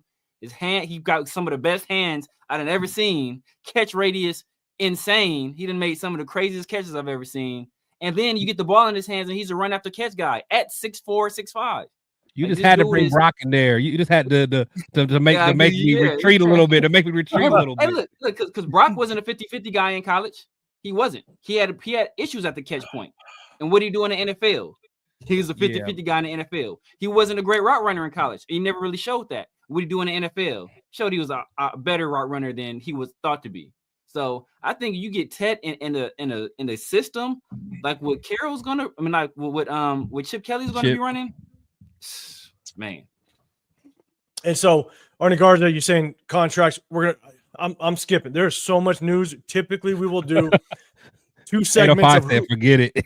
You're like, I had so much set up, man. Like typically for you guys that are new in the chat, I typically do the whole show.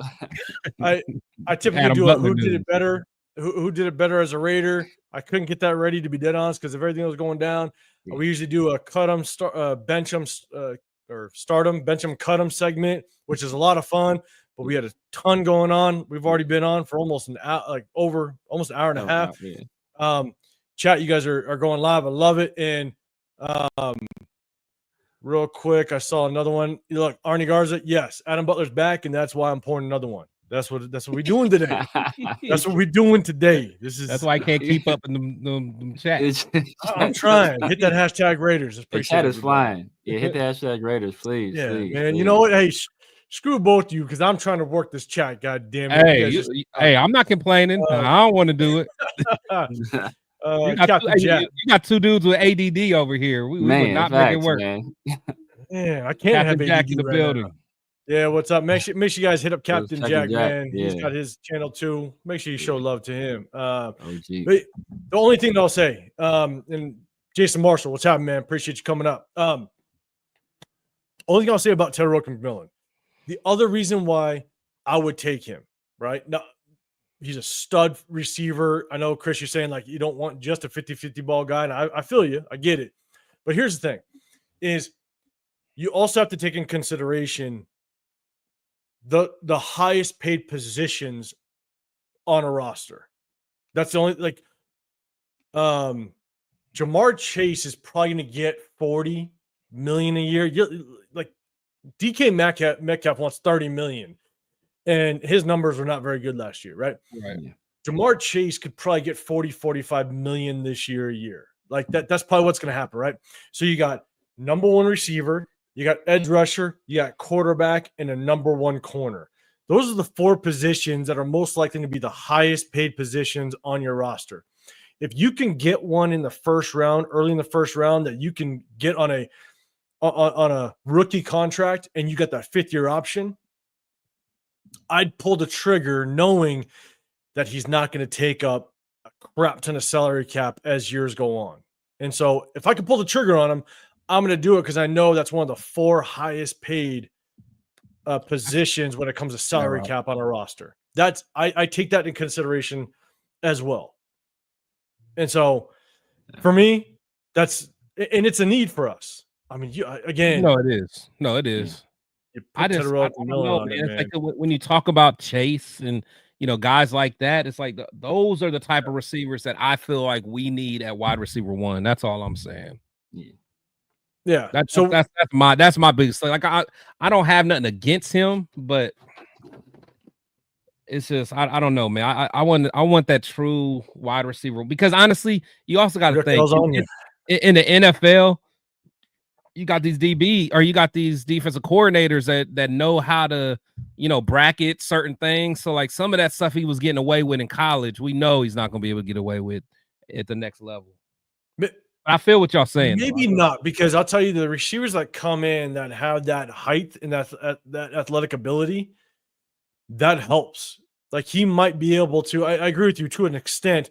Like one of the things is that because he's not as heavy as I'd like him to be, I think he's like 215 or something like that. Yeah. There could be some physical ass corners that would get in his face and might be able to jam him up a little bit. And once you jam somebody on the line, that's going to screw up the chemistry with the quarterback. We see it all the time. And don't let him be like the what was his name that changed his name? Well, Robbie. What was the name? The little tall. He changed his name to like. I think he was at the Dolphins, but his name was Robbie. He the little skinny dude for the Jets, tall, skinny. Damn. Yeah, Robbie Anderson. Robbie Anderson. Yeah. That's right. Robbie. Man, every Raider fan, every year, Raiders fans always wanted him. Every single year. They did. Every year they wanted him. Every year they wanted that dude. Every year they wanted him. They Look, did.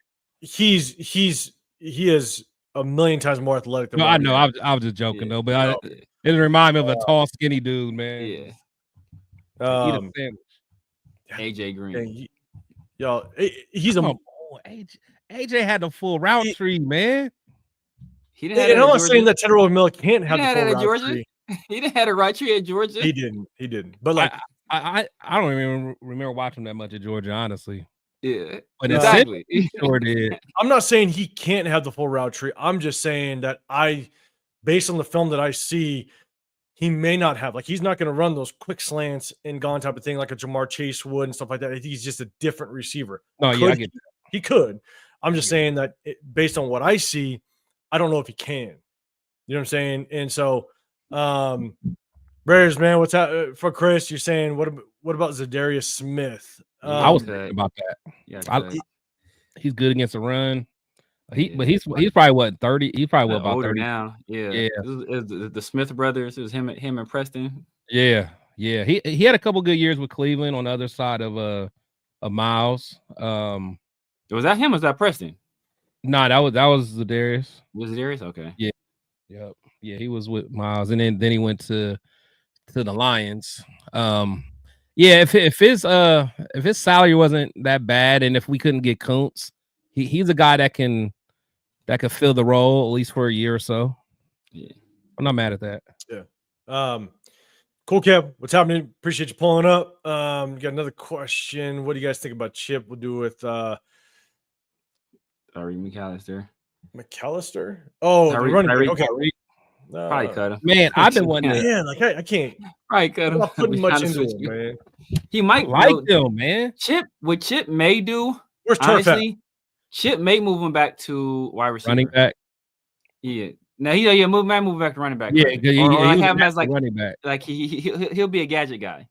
He'll be a gadget guy. So he'll get like some end around, some type stuff like that. Because we had a dude at UCLA named Kashmir Allen who was like crazy fast. Like he was like one of I think he won like state. Like he was stupid fast. But he was like questionable hands. Like he really couldn't run any routes. Sound like Trey Tucker. Sound like Trey Tucker, to be honest with you. But he's probably faster than Trey Tucker to be real. But like we would just use them like all kind of creative ways, and we would always somehow we would always end up being wide ass open. Like I don't know how this dude would be getting wide ass open, but Chip Kelly would find a way to get this dude wide ass open. And then at that point it was an adventure. Like is some motherfucker gonna catch this or not? Like that's what it's like. So, but yeah, Chip would scheme him open. So I think he can do the same thing with Tyreek McAllister. Where it's like, hey, you put him in the backfield, then you motion him out. Now you got him, now you got him one-on-one with a linebacker. Then now what y'all finna do, right? You got one of the fastest players on the field against a linebacker.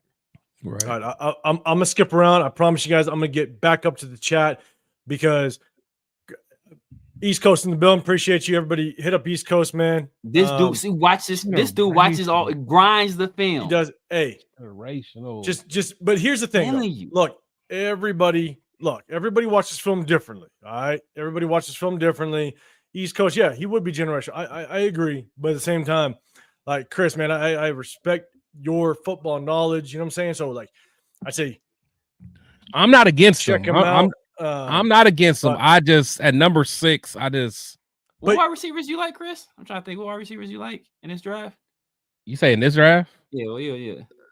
To be honest, I don't Chris there's none that really with a D-line. There's really no to me, I don't think this is a super strong wide receiver class. Outside of him, I mean, depending on what you feel about Golden, it's him. Basically, the three are you got some athletes. Him, Burden, and Golden are the three. There's some other guys that like late that boomer bust. Jaden Higgins. I like the Alec Iomanner out of Stanford. Y'all guys, Savion Williams. Oh, really? But I don't like Chris, it seems I don't like you the don't Stanford like kid. light-skinned receivers. The shot at Robbie Blame that Anderson, on Drake, man. Blame that on Drake. The shot at Robbie Anderson was a clear shot. Was like if you light skin, what are your thoughts on? No, I do like Ibuka. Okay, but Ibuka's a slot guy though, man. He's a slot guy. It's like I like Ibuka, but there's no to me Ibuka like there's nothing overly special about him. Nah, he's not a burner. He can run routes though. He can get separation. I'm gonna go back up the chat. I promise, guys. Ibuka's not even good as JSN, in my opinion. JSN better than Ibuka. Oh yeah. Hey, stop derailing, okay, you guys. Hey, calm down, because we got a super chat. Raider Biggs, appreciate you, man. Would you guys want Genty over T-Mac at 6? The running game would open the passing game. You think Genty has bigger impact on offense? No. Yeah, the running back class is way too deep, man. Yeah, it's way too deep. Super chat. Man. Yeah. Love Genty. I think he's a great prospect, but there's so many guys that are starting caliber in this draft as opposed to wide receiver. There's not a lot of like starting caliber for sure guys in this draft. They're like, okay, this guy's gonna be a starting caliber like wide receiver day one. Like Ted Rowe is gonna be that day one. And don't get me wrong, I think Genty's gonna be good. Yeah, but not number 6 good. Yeah, he'll be a dog. Not number 6 overall good. You know what I'm saying? Like there's enough. Like I think and the more and more I watch film, like Devin Neal, I really do like him. I like him. You can get him later in the draft. I like Devin Neal. But yeah. So, but I appreciate everybody. Like Greenlaw signs probably for 6-8 million. Man, if Greenlaw's gonna run for 6-8 million, I'll take him in a heartbeat. Man, you go paying Greenlaw 6-8 million in rehab. You gonna be paying him for nothing, right? But that's the hard part, right? And Severe, you said it earlier. It's like if we want to take on some guys that potentially have a bunch of, like you're coming off an injury, those type of things, like it's tough. It's tough because then you just run that risk. But I want to draft somebody at the linebacker position. If we bring back Spillane, I want to draft somebody. I think there's a lot of talent in this draft when it comes to linebacker core. And because of the fact that the linebacker position just has dropped in the draft, it's almost like linebackers are looked at like running backs nowadays. And so I definitely want to prioritize it. Death Pop Pecker, man, appreciate you coming up. Who's going in the draft? I think we've been talking about it. But we're going to talk more. And here's the thing. Like, we haven't done, you guys – we're in the Raider War Room, right? This is our show with Chris, Protect Show Podcast, The Severe Raider. I'm 805 Raider, Real Talk Raider Nation. The thing is that we haven't done a mock draft because, in my opinion, you can't do a true mock draft until this first wave of free agency rolls. I want to see that first wave. Once that first wave happens, now, shout out to everybody that does their mock drafts. You do your thing. It's cool to do it. You know what I'm saying? Just kind of get a feel. Sometimes when you do a mock draft, it kind of helps you see some names that may not have been on their radar. So, like, it's cool to do 100%. But at the same time, like, once this first wave, so next Sunday, we'll go live on Tuesday, but next Sunday, we'll do our first mock draft. I think that'll be cool shit because we now know where everybody's kind of going. You know what I'm saying? And so, all right. Man. Appreciate the chat. I apologize if I skipped over some. You guys are rocking. I can't. We got some new people in the building. Toasty Topics. Who else loves the Geno trade than us? We're going to get into it. Okay, we're about to get into it. Raider Allegiance, Savion Williams. Hey, I've liked Savion Williams for a while. Again, because you can get him a little bit later, and it's a need. A 50-50 ball guy, a pure athlete. Love him. If you miss the first couple rounds on a tall receiver that can complement everything else we have, I like it. But I appreciate it, man. Michigan hit up Raider Allegiance, man. He goes damn near lives every day. Love it. Love seeing it. Check out East Coast Gridiron too. Usually does. He has a series called Sliders, where he basically, like, it's almost like he does a Madden rating scale on each of these players. It's pretty good stuff. Yeah. Very, very fire stuff. Only beef I have with them is I was watching one of their mock drafts, and I think they had I think they had like Will Howard like going like at 6 or something. It was something crazy. Yeah, that's crazy. It was either Will Howard or McCord. Kyle, it was one McCord. Of them. He'll probably remember because I saw that. I'm like, Jesus Christ. That's you hit the click out button. No I was like, right. Damn it. I'll be back, y'all. Much love. I'll be back. And so we're gonna keep rolling. Remember, guys, if you guys have a response to what we're talking about or a question for us, hit that hashtag Raiders. I try to hit you, but I see you, Jeff, man. Appreciate you coming up. Make sure you guys hit up Jeff. He's all about the marathons. Love it, man. Make sure you guys hit up Jeff's channel as well. And so, look, we got $50 million in cap space. I know a lot of people are trying to talk about the draft and all that stuff. I tried to pull up the free agents that are potentially available, but Adam Butler derailed us a little bit. Let me do this because I think this is where it does get a little interesting for everybody.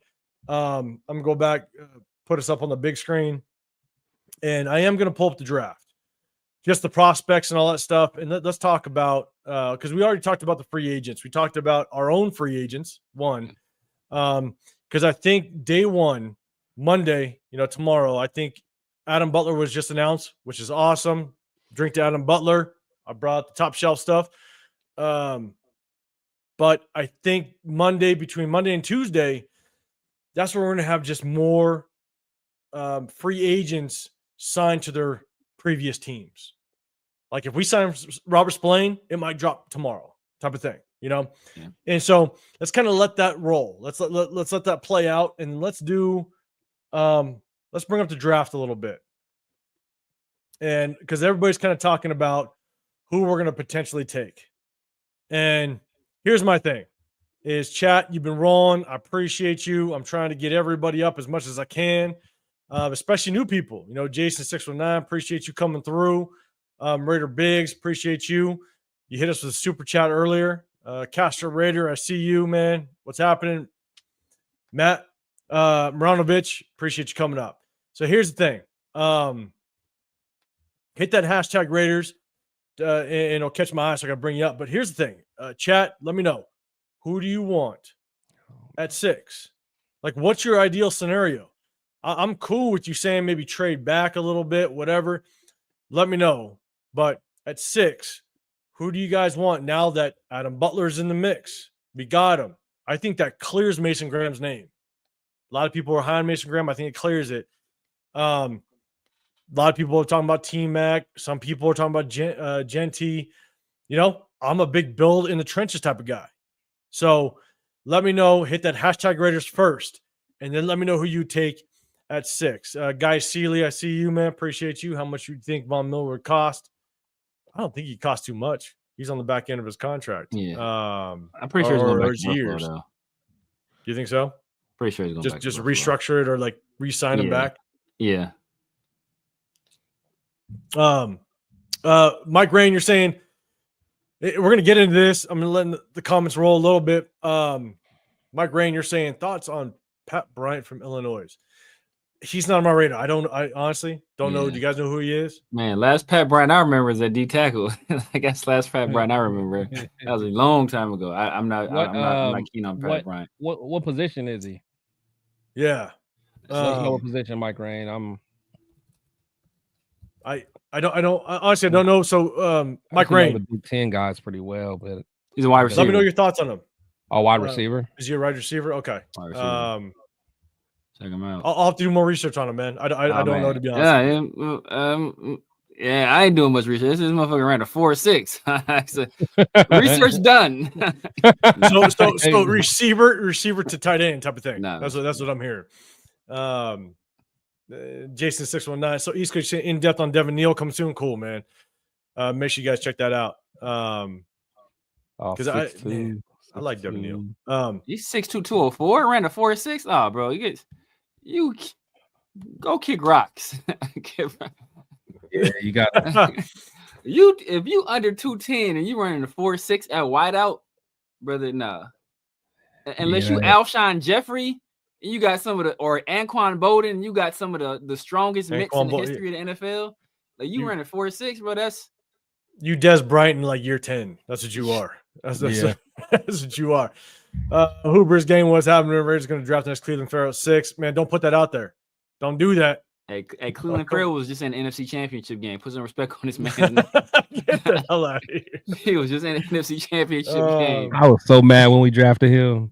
I tell people that was going to happen, though. When we beat the Broncos, I knew that was going to happen. Man, okay. So I'll bring this up real quick. Easy, man. You're saying how about the Adams contract? Hey, I was actually surprised at how much Adams got.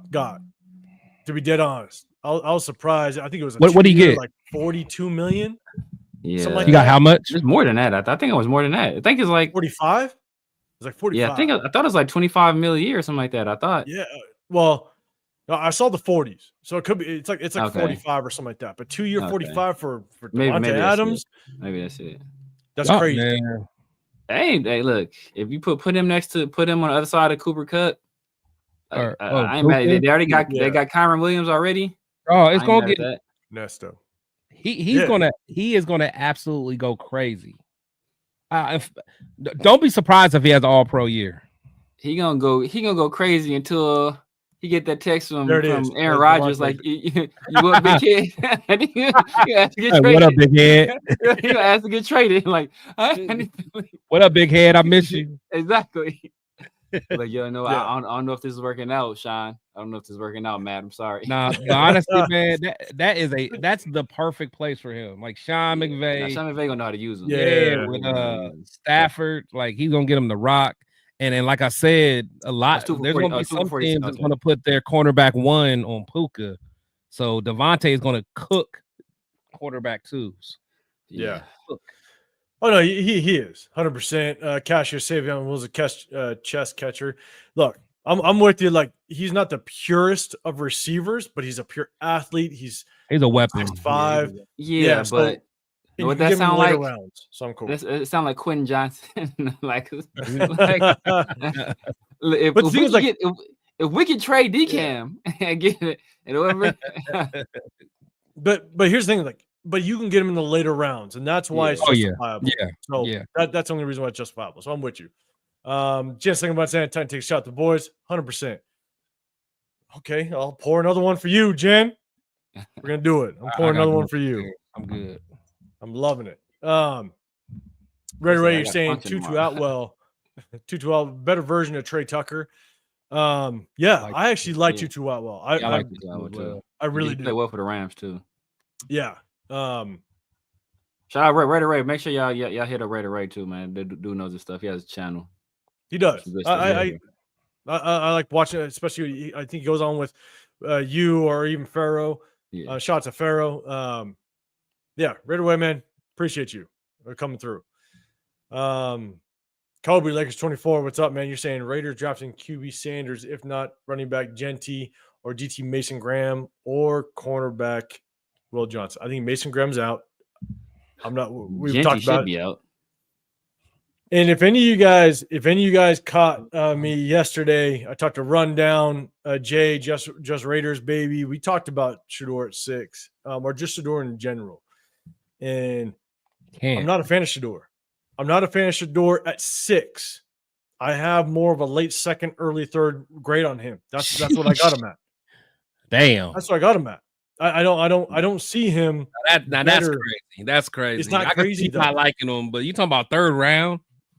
An early third round. I'm saying late 6th, early third round. That's the grade I have. Early third round, like it makes it better. Third round, that's like, that's Hendon Hooker. That's Hendon Hooker. And that's where you got him at? College, he was Hendon Hooker coming out of college. He was damn good. He had the injury. Yeah. But that's where I got him at. And man, we wrapped off probably about a full hour as to why I got him and not to say that Rundown or Jay agreed, but they for damn sure didn't agree. It was a good conversation. It was a good conversation to say the least. But don't derail it, man. We've been on for I don't know how long. Almost 2 hours, and if you want me to talk about Shador, I could do it for the next hour. Exactly. We're gonna be here till tomorrow. And another thing, as I'm pouring out the drink, this bottle will be gone. It's my good stuff. SoCal, have good seeing you, man. Appreciate you pulling up. So wait. He said third round for Shador and Cam. He don't like neither one of them. He been saying that. Hold on, but he likes Tyler Shook though. Tyler Shook is moving up draft boards. Hold up. Is that who's saying that? My bad. ECG. He been strong. He been firm on it all year. Yeah. Hold on. Raiders for Chris. Yeah, you bust your door. People on it.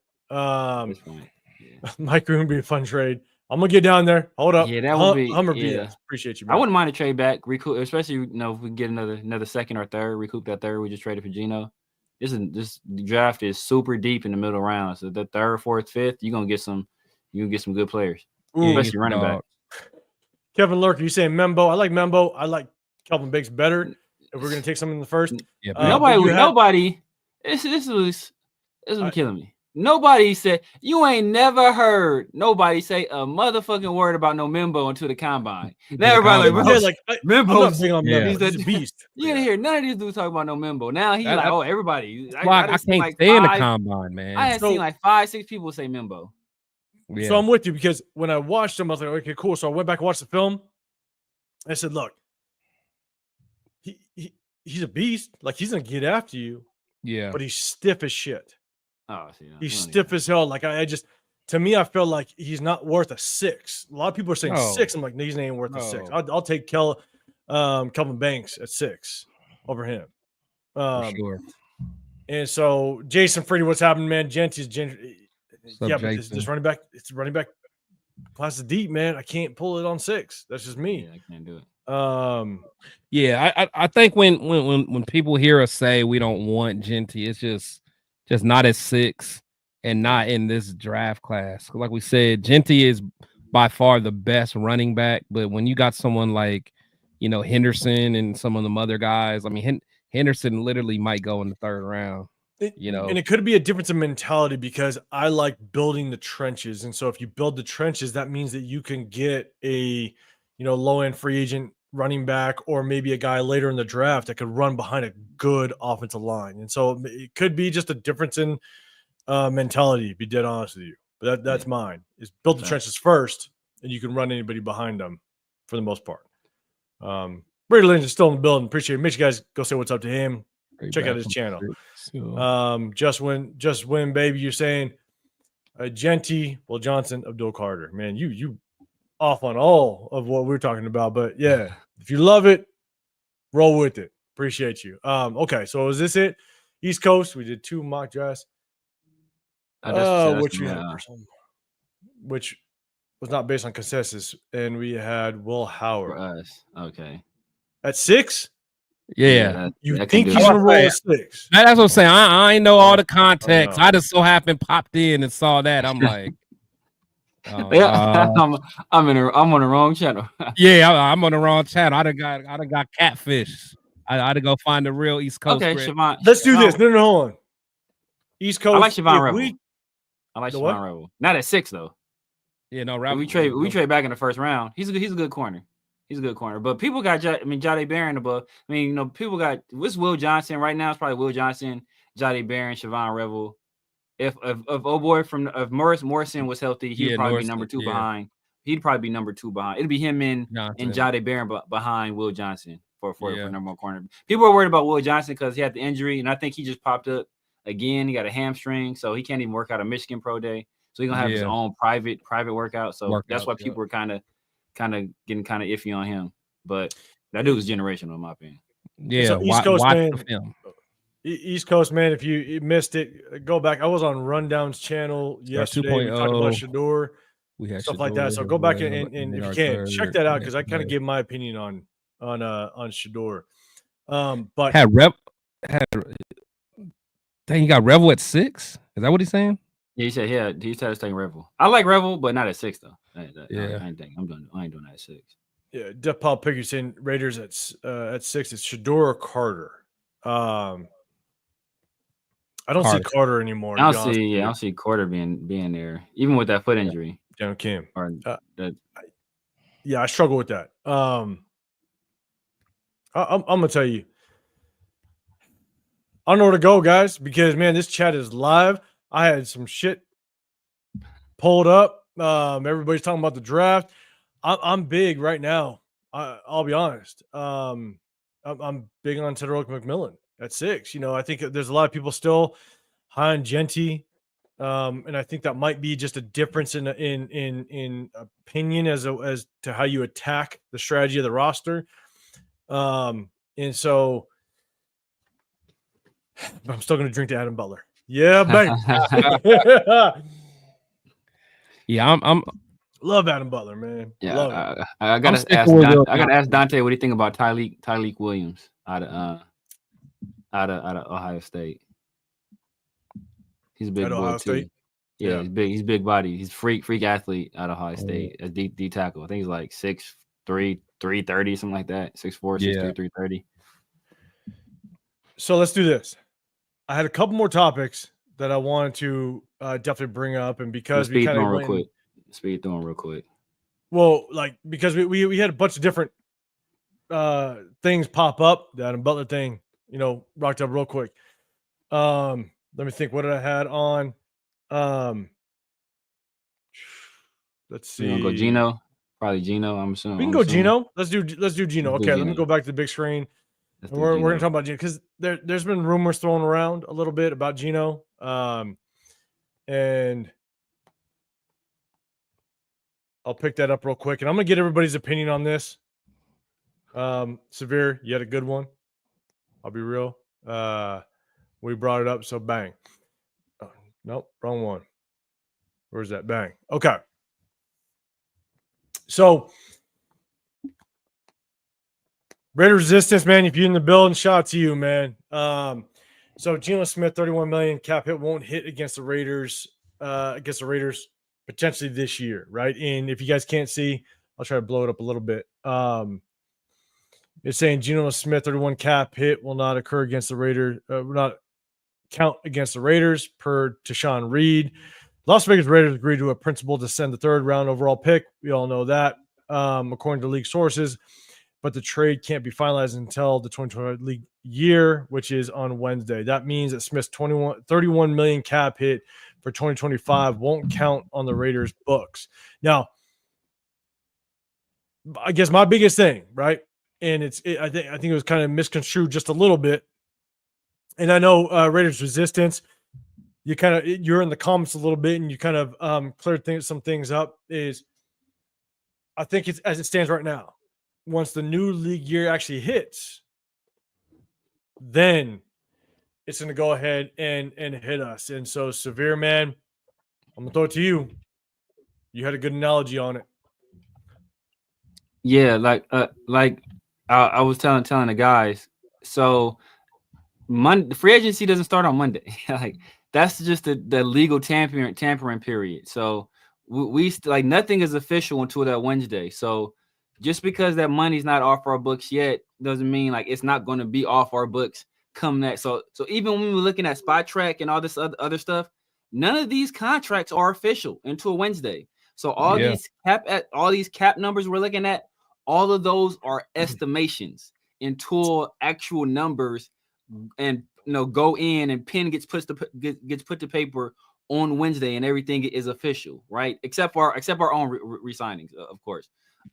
So like any deals or any trades, none of that stuff is official till the league year starts. So you're saying none of this. So even though it's saying like that money doesn't hit our books till that Wednesday, it's like if you swipe your credit card and they put a hold on that money, you still like that money is still coming out your account. So if you have $1,500, right, and you spend $500 swiping as credit, you don't still have $1,500 until that money comes off. That money is still on hold. So if you go out and spend another $1,500, you're gonna be $500 in the negative. So that money's still going to hit our books. It just doesn't become official until the league year starts on Wednesday. Yeah, that's a good way to put it. Because I think a lot of people looked at it and act like we were just, getting free money or something. So. So Luis Barrios, you're saying if you have a third round grade on Sanders, then why even draft a quarterback this year? Because Geno is 33 years old. He's going to be 34. 34. That's what it is. Going to be 35, I think. 34. They're going to be 35. Yeah. I think Chip Kelly. The only reason why I think that you, without question, try to get a quarterback is because you look at Will Howard. There might be a chance that Will Howard is never tied to us if we didn't have Chip Kelly. Yeah. And so if Chip Kelly thinks, and I'm not going to get into Chip Kelly's head, I'm not going to assume what I think he's thinking or what have you, right? But if you think Chip Kelly thinks Will Howard could be a good quarterback at the National Football League, then get him in the third or fourth round and be the successor to Geno Smith. Like that. That's my thing is the only thing that I will say, and East Coast, if you're still in here, man, I think you would understand, right? Severe, Chris knows some of you guys have tapped in with us for a while. Like I've coached this game for a very long time. And the one aspect that I always take into consideration is the coaching aspect. Like, look at Robbie Leonard. Robbie Leonard has proven to be a very good coach. And he's been able to take Caleb on Chase on to be a bust as a first-round draft pick, but produce something with him this year. I take a lot of consideration to coaching. If Chip Kelly is one of the best offensive coordinator minds in the National Football League, we paid him. He's the highest paid offensive coordinator in the National Football League. You got to take into consideration a little bit of the coaching aspect to it. So if he likes Will Howard and he thinks that Will Howard could be a good quarterback in this league, then I'm worth taking someone that's on the kind of on maybe not on everybody's radar, but he could do something with him. Look at Kevin O'Connell. Yeah. Sam Darnold was on nobody's radar before Kevin O'Connell. Everybody was saying Sam Darnold is an absolute bust prior to Kevin O'Connell. But Kevin O'Connell, being a good offensive mind, was able to do something with him. So I take into consideration the coaching aspect to it. And so, again, if Chip Kelly thinks Will Howard actually has some potential in the league, then pull the trigger in the third or fourth round. I mean, Will Howard might be higher on our radar just because the connection to Chip Kelly. There could be other quarterback needy teams that aren't high on him because they don't have the experience with Will Howard. You know what I'm saying? And so it's just trying to take that into consideration. So I ranted for a second. Severe, any thoughts on that? Yeah, I mean, the connection to Chip Kelly, and I've said in the past, it could mean that we are higher on Will Howard than other teams, but Chip Kelly also knows Will Howard very well. So it could mean that we are lower on Will Howard than other teams also. So, like I said, Will Howard was spotty at best throughout most of the year. And Shamar Stewart built a lot of people, man. Shamar Stewart is a freak.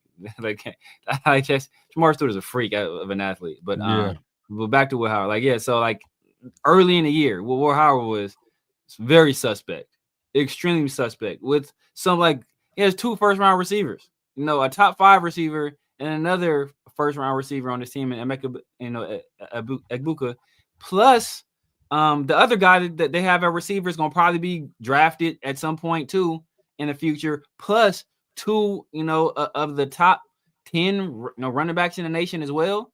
And his production, he wasn't that great of a quarterback. So thank you. He really didn't come on till late in the year. Really didn't come on till late in the year. And he played very well late in the year, but it's like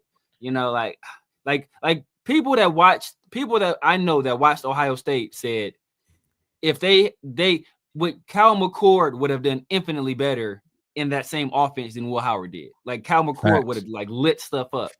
Will Howard just wasn't that guy. Wasn't that guy. So I personally don't. I'm not a fan of Will Howard.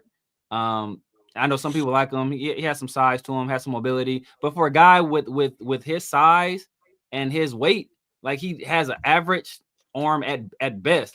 Average is kind of giving him a little bit, right? He doesn't have a great arm.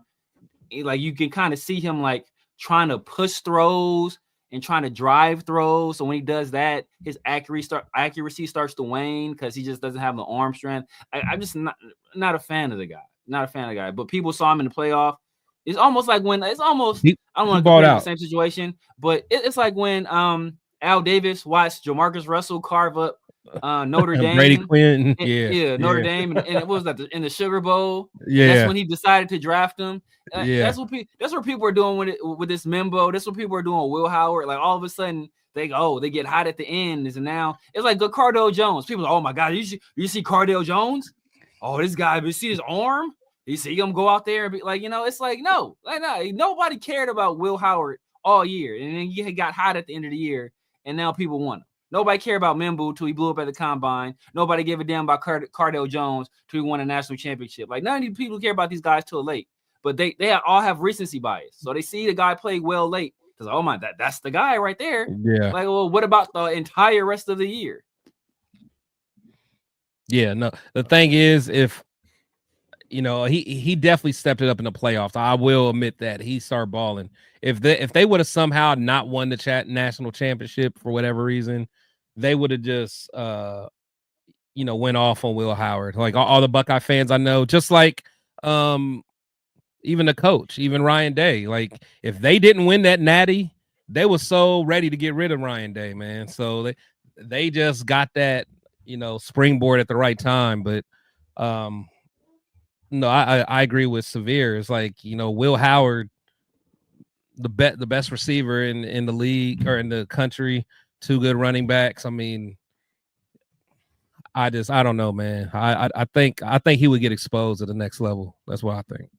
So, off cost you, man. I appreciate you coming up, man. The $5 AR. Yeah, AR, man. Hey, here's the thing. Shout out to Chris for cooking, Yeah. man. Chris cooked up something vicious. Yeah, that's a little insider there, man. Shout out to AR. Shout out to AR. Everybody hit up off of Costume, man. They do good stuff up there. Make sure you guys show love over there, man. Off Costume, you're passionate. You're definitely passionate. I love it, man. Make sure you guys hit it up. I mean, you're saying Shedeur Sanders my number 1 prospect. No, wait, he's not. Oh, wait a minute.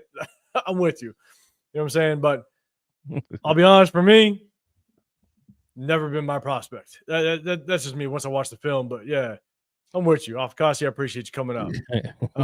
Shout out Daniel AR, Kim, man. Daniel Kim, is Chase on coming back after the Adam Butler? Like we talked about it a little bit, but Adam Butler at the contract we brought him back, man. Like, I don't even know.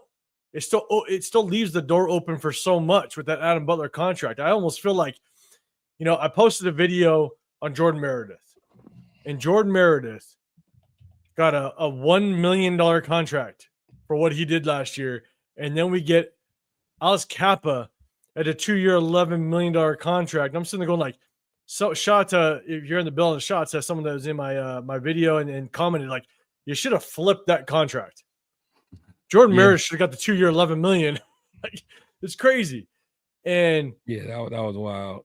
That's my biggest thing is like, I think the Adam Butler contract opens the door for so much. It doesn't close the door to where you could bring back like Malcolm Kuntz.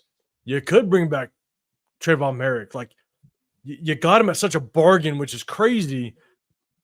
Shots is John Spytek working the numbers. Darth Raider in the building. Appreciate you coming through. Shador Sanders will be drafted by the Giants. I hope so. I hope they take him. I'm with you. I hope they take him.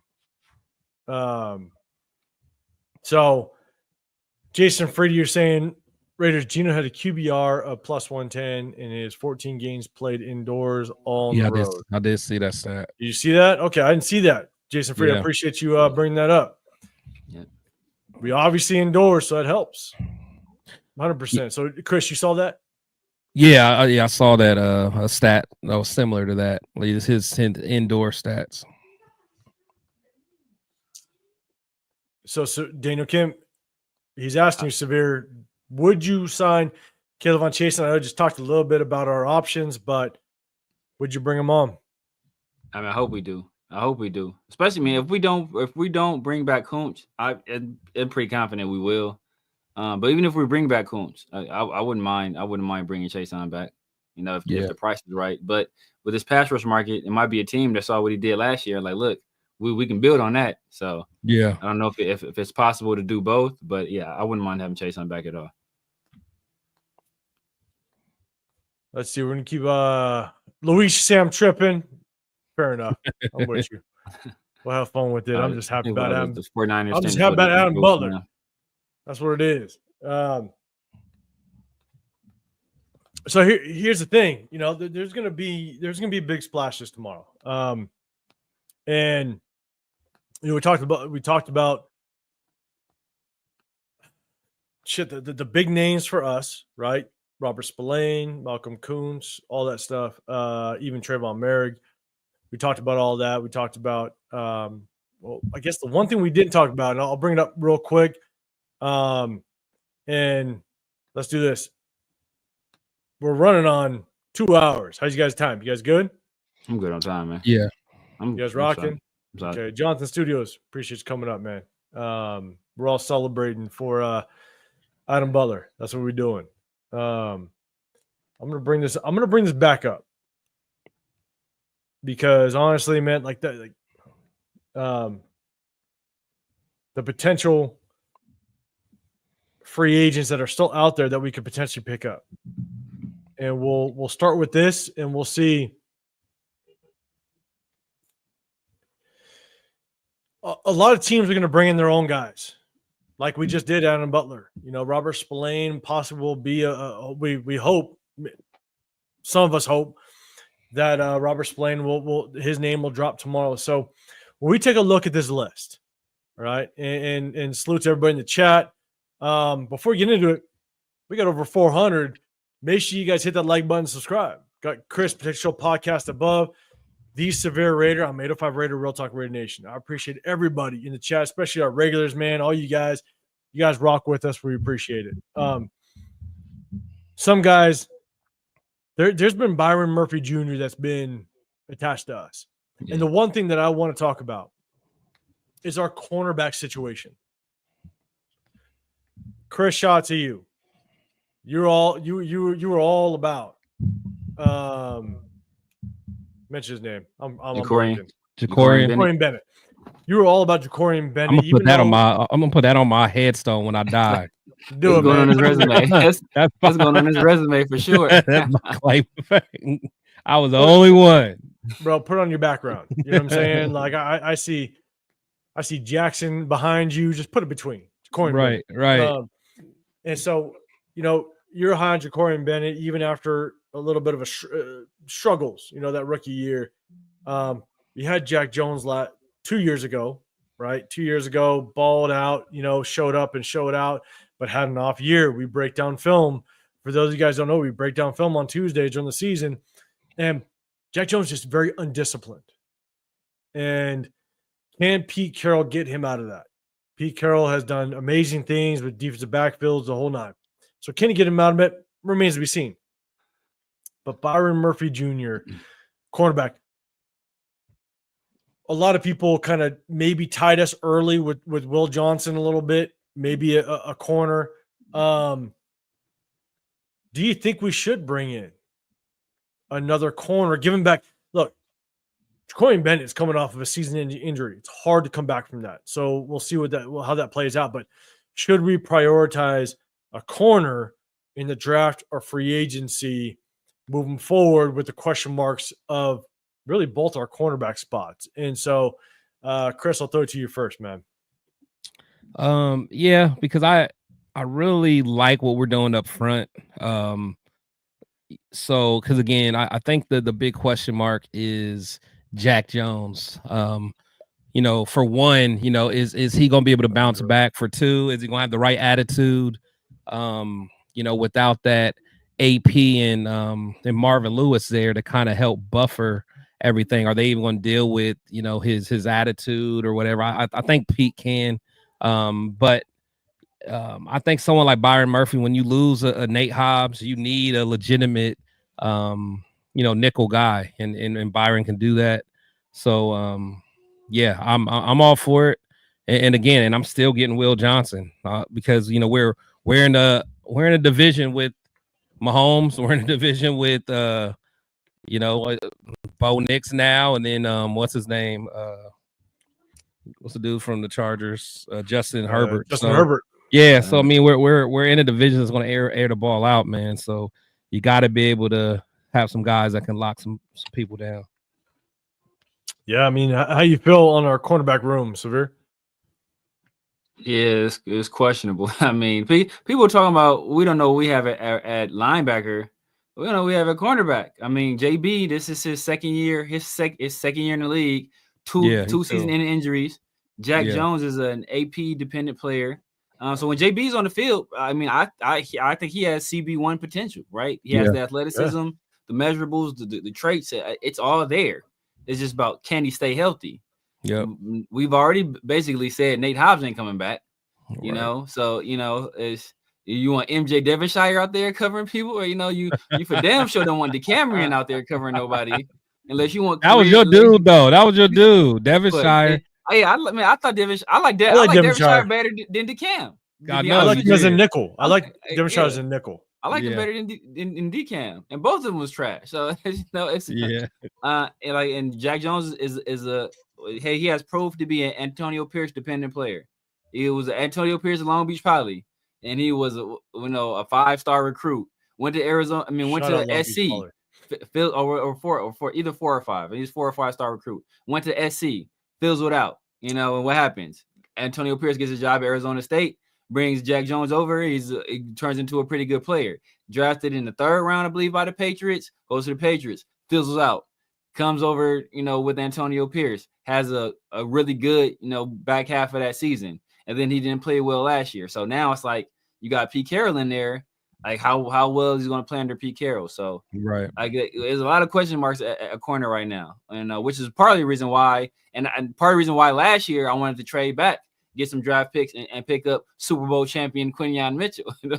I'll make sure I say that every time I bring Quinyon up, I'm gonna say Super Bowl champion Quinyon Mitchell.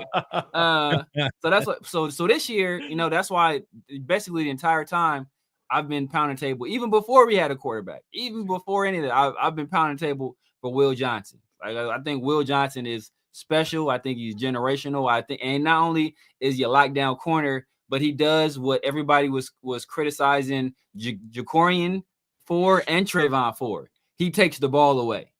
Exactly. He takes the ball away. Exactly. Like he gets ball He's a production, pick and six that's something we machine. haven't had. Even when we had Namdi wasn't taking the except for that first year. Then nobody threw to him anymore. But so like we haven't had a corner do that for a long time, which is why everybody was so excited about Jack Jones.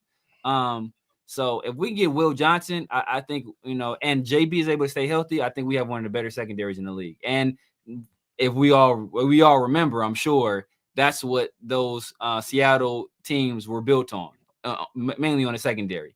And of course, you know, Michael Bennett crazy ass up front, but he's a bad man. He was a bad man. And so, Luis, man, you're saying, what do you guys think about grab at 6? We talked about it a lot, but I'm telling you, like, I'm still feeling Tyrone McMillan. So we talked about it a little bit.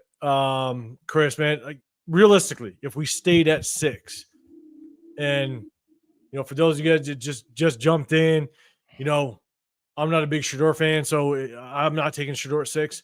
But Chris, if we stayed at 6, who'd you take? Oh yeah, I've already said. I haven't really wavered too much. You know, like I said, Johnson's always been my guy, and then if not him, you know, it's gonna be Mason Graham. You know, those are the two that I wanted. You know, with us getting Adam Butler signed, I'm okay with letting Mason Graham, you know, let him go. You know, we don't pursue him, but having someone like a Will Johnson is just. It's going to create wonders, because now it's going to help out our defensive line, because now, you know, the quarterback's not going to be able to throw the ball all quickly, because those guys are locked up. And plus those guys will be able to lock their guy up a little bit easier, because Max and them are dogs in, you know, manhunting these. Like it's going to work well as long as we can get that middle of the defense kind of together. You know, we can have something special, man. Yeah, I'm with you. 100%. Samoan Raider in the building. Where you at? With the oos. What's happening, man? Appreciate you. Here's the thing: is you guys talk about 6. I'm just still drinking to Adam Butler. That's all I'm doing. I am so goddamn like, because when I say I'm building the trenches guy, like I'm real with it, like 100%. Like I love it. So Severe, man, if we stay at 6. Stay at 6 with everything that's rocked to this point. What you doing at 6? So depending on how free agency shapes out, it's between 2 players. It's Ted Rowe or it's Will Johnson. You know, ideally, if it's, you know, you get to trade back in the Will Johnson scenario, but if I got to stick and pick at 6, it's one of those 2 guys. I know I'm leaning more toward Ted Rowe at this point. I'm with you. I'm with you. And Daniel Kim in the build, man. He's saying sign top 2 on the screen. I appreciate you. Daniel Kim, let me know where you're out of. Do you guys know where Daniel Kim's out of? Because he's out SoCal. He's SoCal. Okay, man. I forget exactly what area. With us. Yeah, but gotta link up with us. So everybody that's on the screen, man. There's I'm gonna quick shout out. Bakersfield, California. There's an event that goes on. It's 11th annual. It's the Raiders kickoff or summer kickoff event. We're going to try to roll, put some names and faces, and just join. I went last year. Ton of people. Raider players show up. If you guys are in the building, if you guys are in the area, willing to come through, come to Bakersfield. Raiders Crusaders on IG. He kind of gives some good updates. Hit that notification bell so you do know. We'll continue to give updates. If you guys are in the area within driving distance or what have you, come rock with us, man. It's going to be a lot of fun. It's either going to be right now, it's early June. It could move to late May. We don't know just yet, but hit the notification bell so we'll keep you posted and updated. But again, just our way to kind of chop it up and say what's up to everybody. I'm in the Vegas area, so I take a ride down to the Bakersfield area, and we rock out and have a good time. So just hit us up on IG, hit us up on the social medias, IG, all that stuff. Let us know if you're going to be in the area, and let's rock out. Put some names and faces. So, man, here's the thing: is a lot is going to drop tomorrow. It's day one of tampering. You know what I'm saying? Obviously, a lot of our news have already dropped. We already talked about, Max Crosby no longer being the top paid, player in NFL history outside of being a quarterback. We talked about a lot of topics, man. And, let's do this. Leading up to free agency, is there anything else you guys want to touch on outside of what we did? Because, man, it's been over 2 hours. We've been rocking. We got derailed a little bit with the Adam Butler. Shout out to Adam Butler with the drinks. But is there anything else you guys want to kind of touch on before we kind of jump out and go to the big screen? Severe, I'll throw it to you first. Yeah, man. I said a little bit earlier, but is the people's willingness to pay other people's injured free agents it's just wild to me, man. Like they don't want like, oh, I don't want to pay this dude, he's hurt all the time. I don't want to pay this dude, he's hurt all the time. But see this dude, this other team that's hurt all the time, I'll pay him. Like what? Like we've already proved we have probably the worst strength and conditioning coach in the league. In Deuce Gruden and AJ Nibel. Like these dudes is just a calamity of errors all the time. We've been perpetually hurt ever since they took over. Like, every year we getting people hurt. Now we want to take players from other people's teams that are also hurt and bring them to a team that has players that are always hurt. Like that's the math ain't mathing with that to me. So it's like if we're gonna get some people that have been reliably on the field and also been productive, right? Unless you're getting these dudes for dirt cheap. Like, I mean, when I say dirt cheap, I mean like you can't pass up this kind of deal cheap. Other than that, bro, I want people that have actually played well and been on the field if you're going to spend your money on that. Other than that, just bring back your own guys. Like sometimes it's better dealing with the devil you know than the devil you don't. That's a good point. Yeah. So, Simone, man, I see your comment, man. Okay. So, Hufanga, it's funny because my entire extended family, my parents, my brothers, the entire extended family are 49er fans. And when they got him late, because I think Hufanga had like a chest injury. I think he like tore his pectoral. Something happened towards the tail end of his season at USC. I thought he was going to be a steal. And I think he dropped because of the fact that he had that injury. When they picked him up, I was like, damn, like that's a massive pickup. But if Hufanga's available, and I think he's going to get a good decent payday, Hufanga and I think Trayvon Merrick in Patrick Graham's system, I don't know if there's a big difference between the two. So I take both, depending on who would potentially be a better contract. To be dead honest, I think Hufanga is going to get a pretty good contract. Same with Trayvon Merrick, but I don't know how much you guys have watched Hufanga, but I mean, who would you rather in our system? Hufanga's a better player. Hufanga's a better player, but Hufanga's also perpetually hurt. Like, he's hurt like all the time.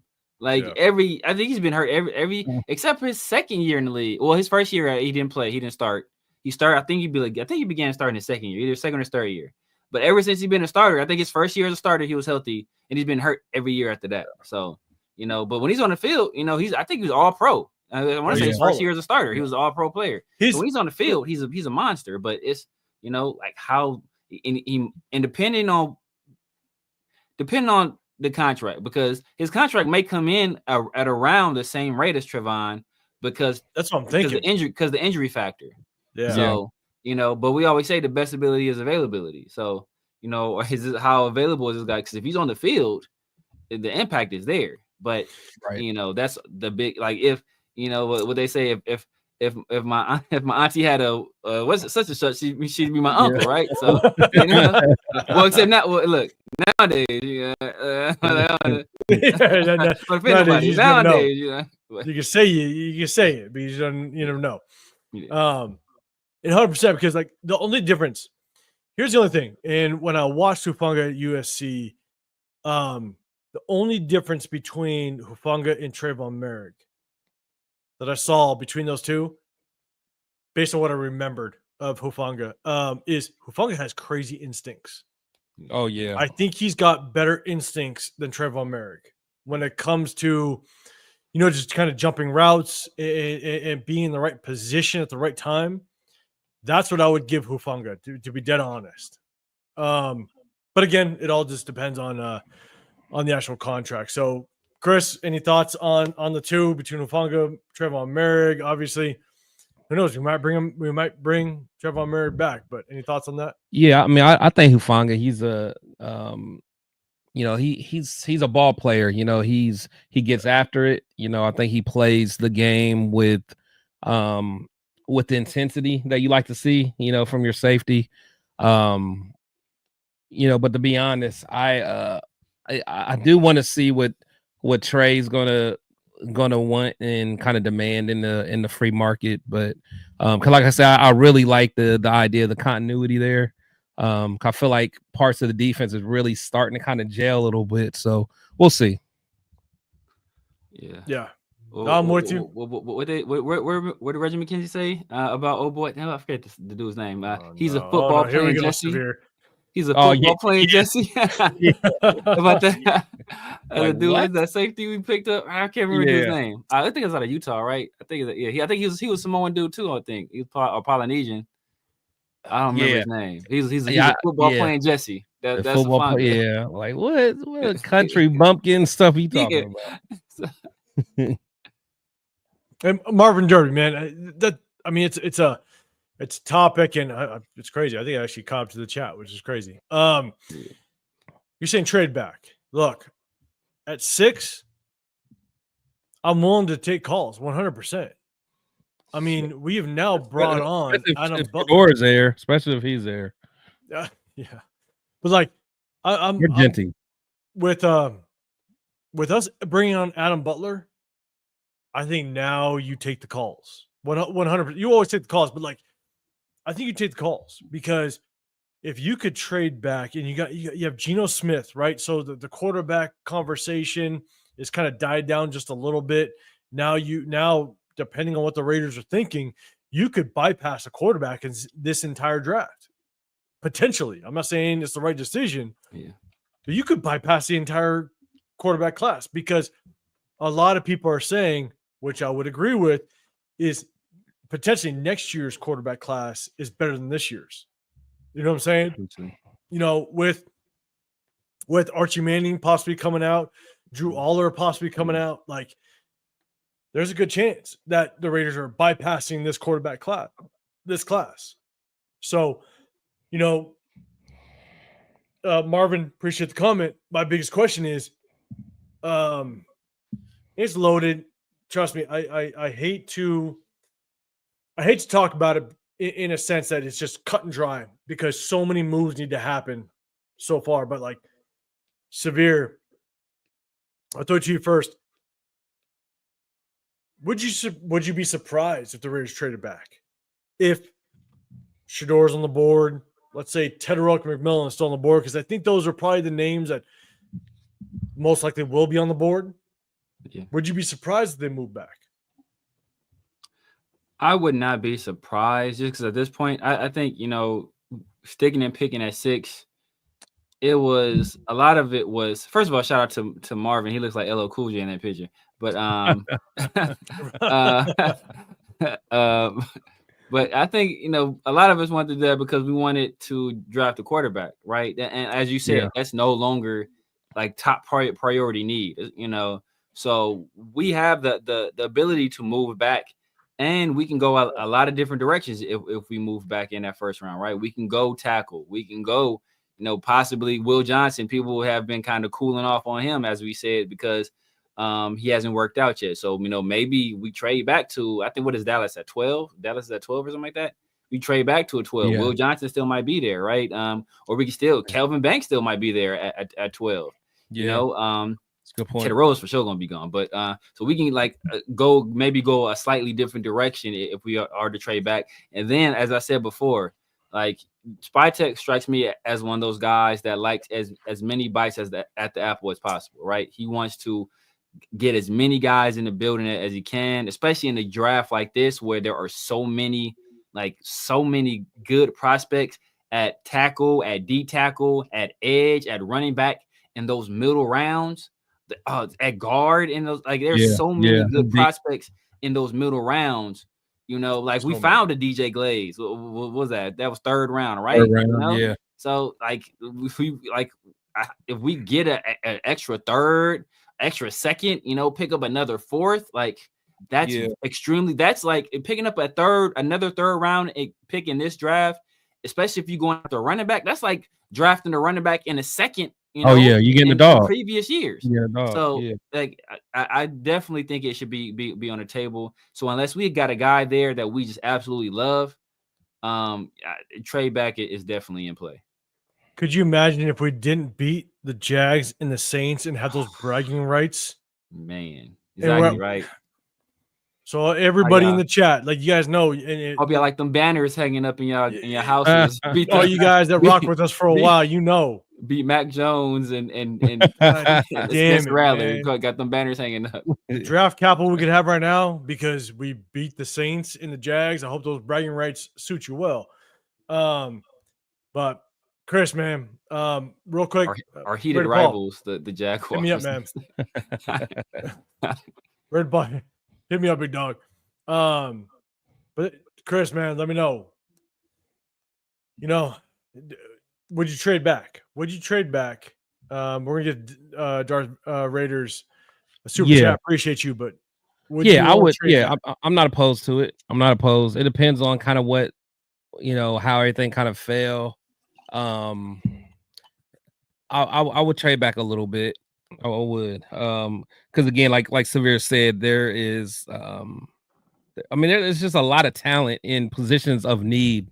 So, you know, like even if we got your boy T-Mac, I know you say he's not going to be there, but if he somehow did kind of slip a little bit, you know, I'd be good with that. You know, I'm doing backflips. Yeah, just you know, just six. Just we might go live and do it. Yeah, so we'll see. Yeah, so I'm gonna go back up because there was some good ones. Dan Kim was saying, "Do you like Holland?" We talked about Dan Kim, man.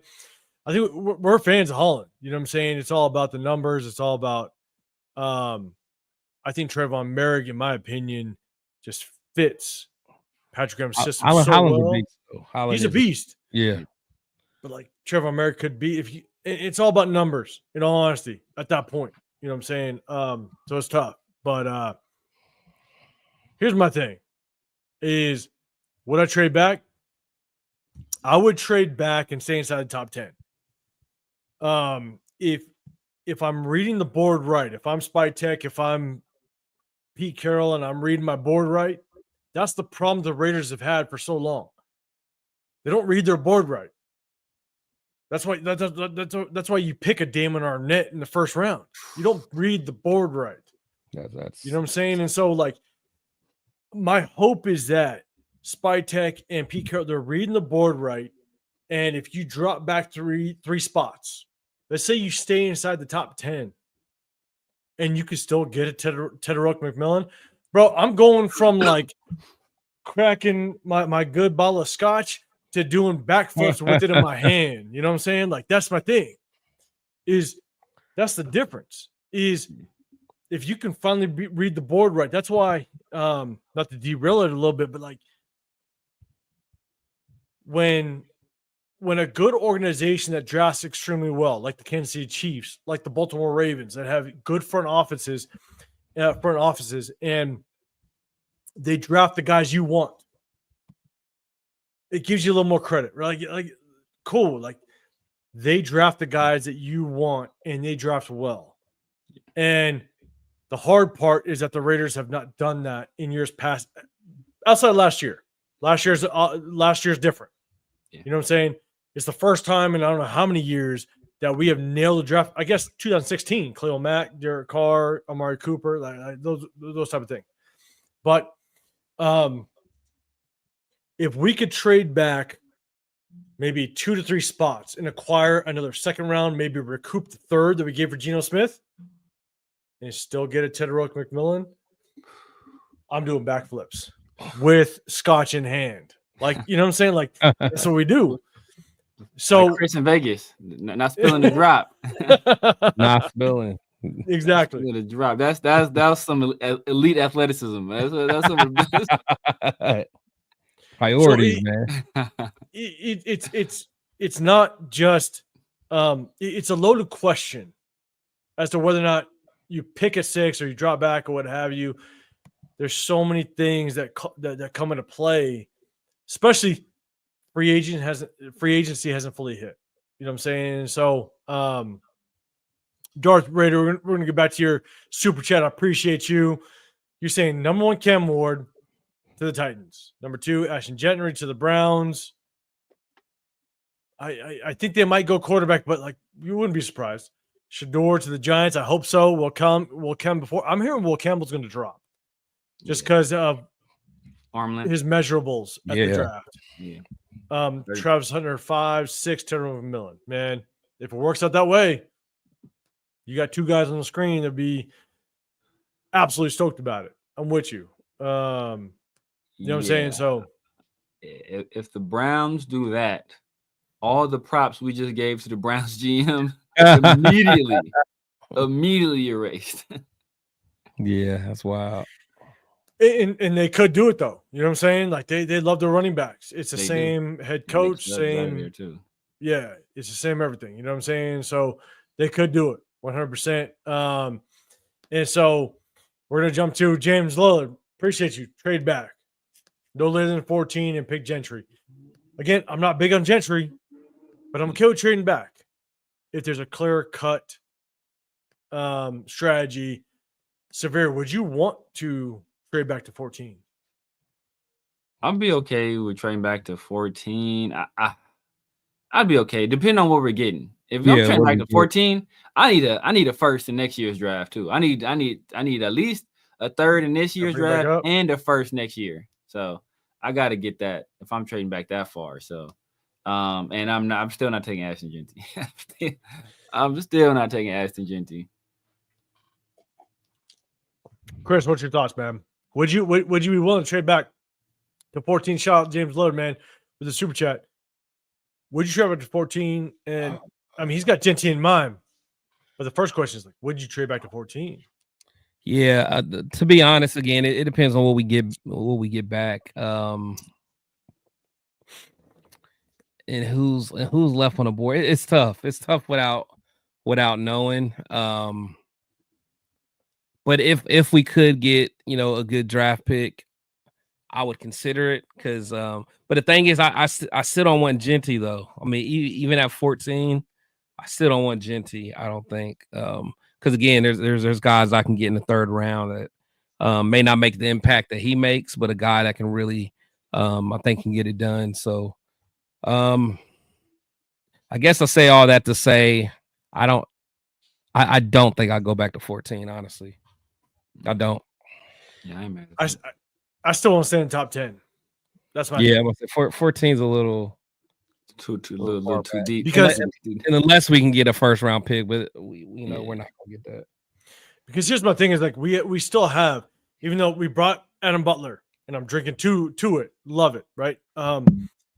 We still have so many pieces to the puzzle that we need to bring in, whether it be a number 1 receiver, whether it be an offensive lineman, whether it be the guard situation, right? An edge rusher.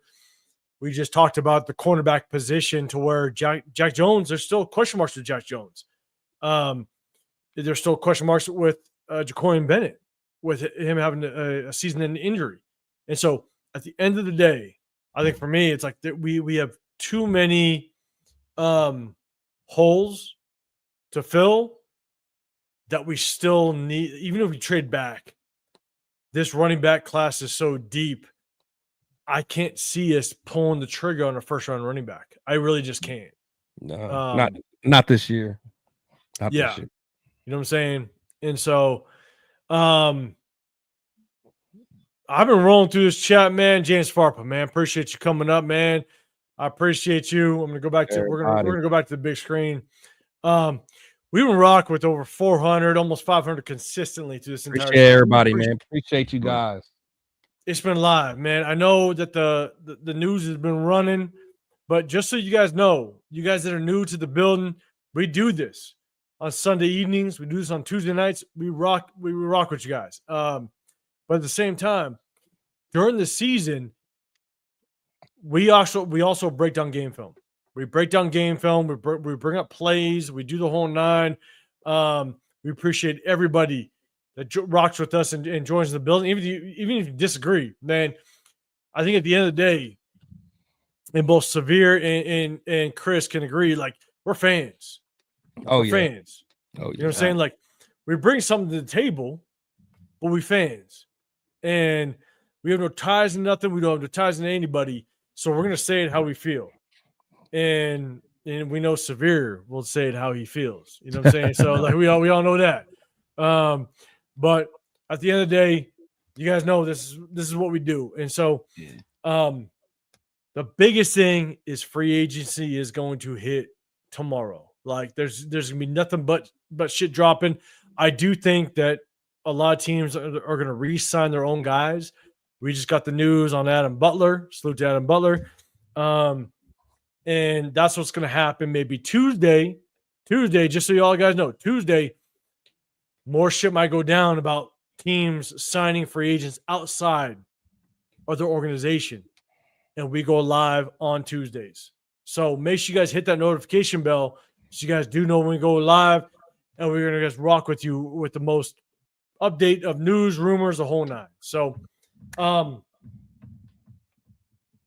that's it. I had a whole show ready to rock. Adam Butler derailed me. It's all good. It was worth it. It was worth it. In the chat derailed me, man. Hey, we always got Tuesday. And hey, if we need to update some stuff for tomorrow, we can do that as well, man. We all good. And the chat was live as shit. I'm so. Oh yeah. I have to say it again. I apologize if I didn't bring up all the chats or all you guys, but man, you guys rock and you guys are solid. You know, pull up, Dan. Daniel Kim.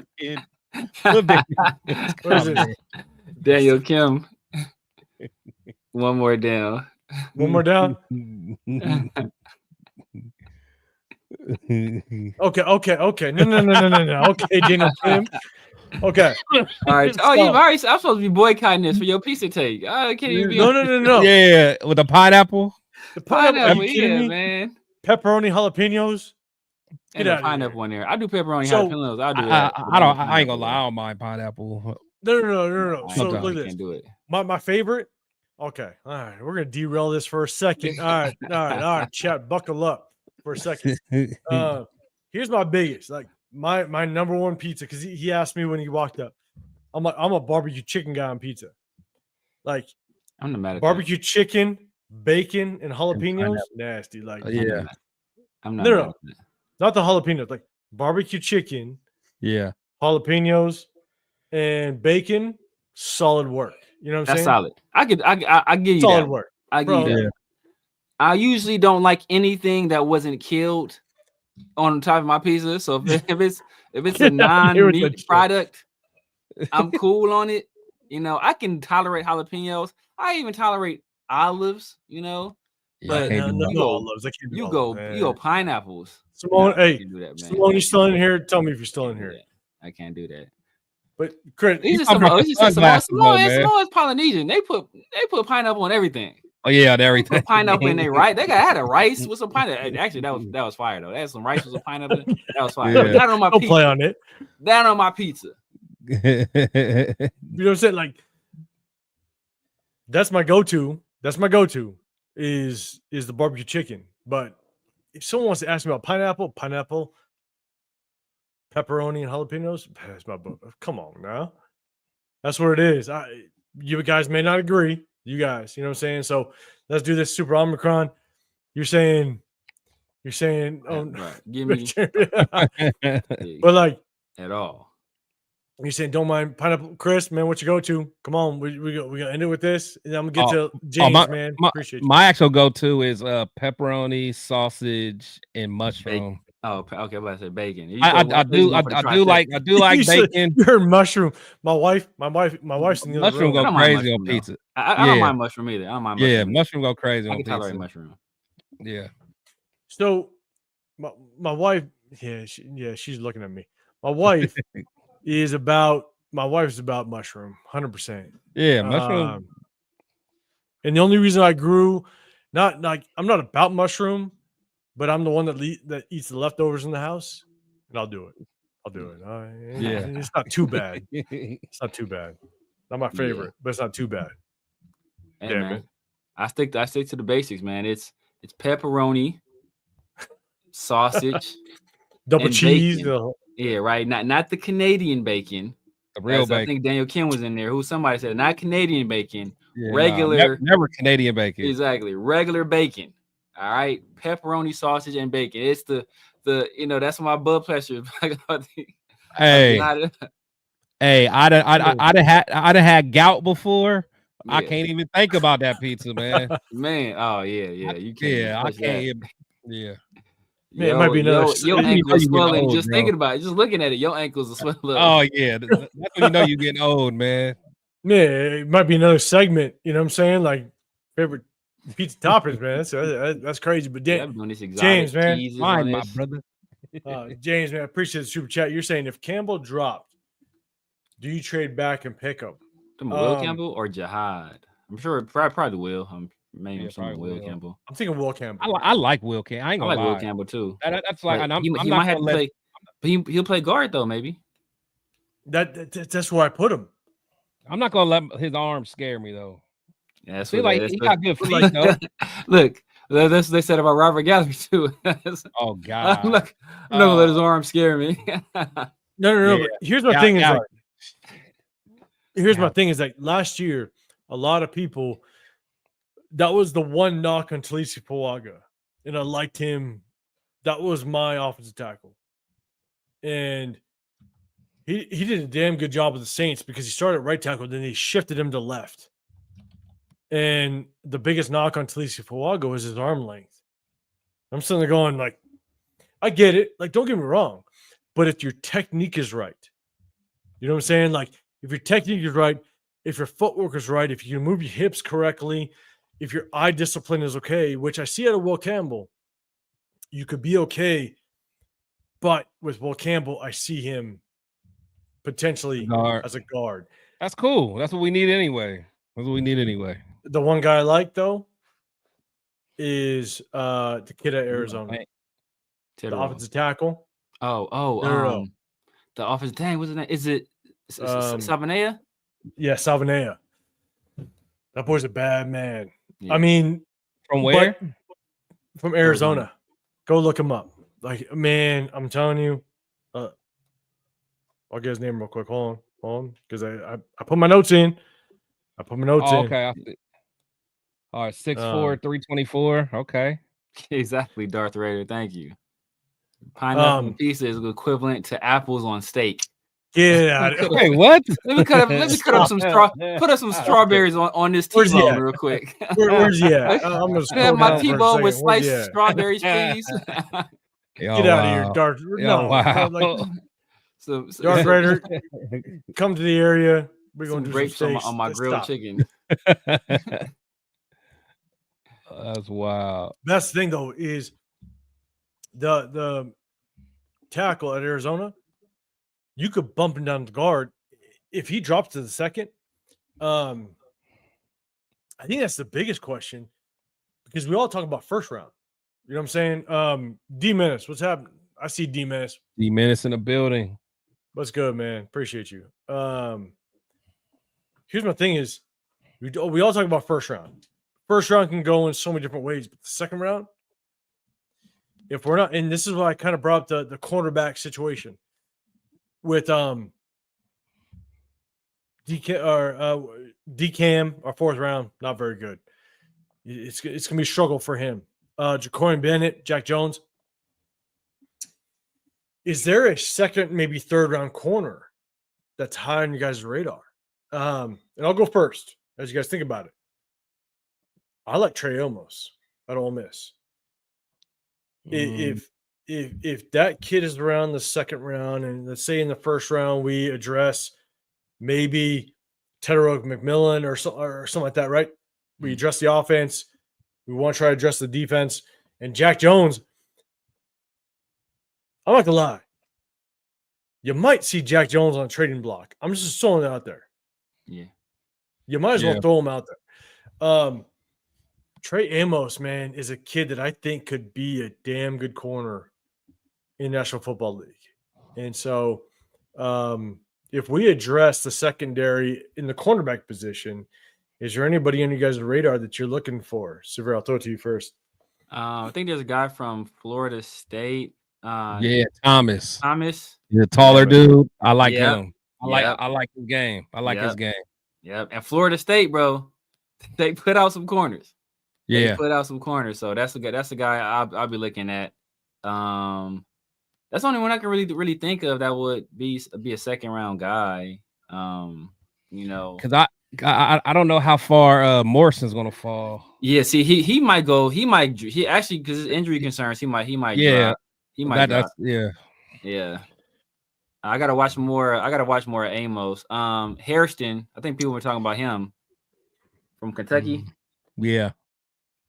But if we get second round, if Morrison is there, I'm going Morrison for sure.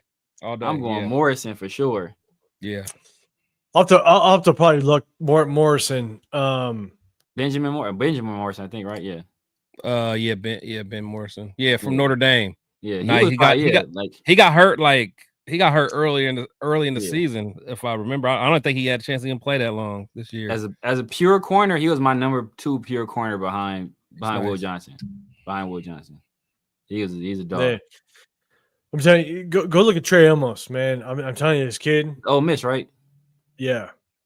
Check him out. He's pretty nasty. So, man, that's everything.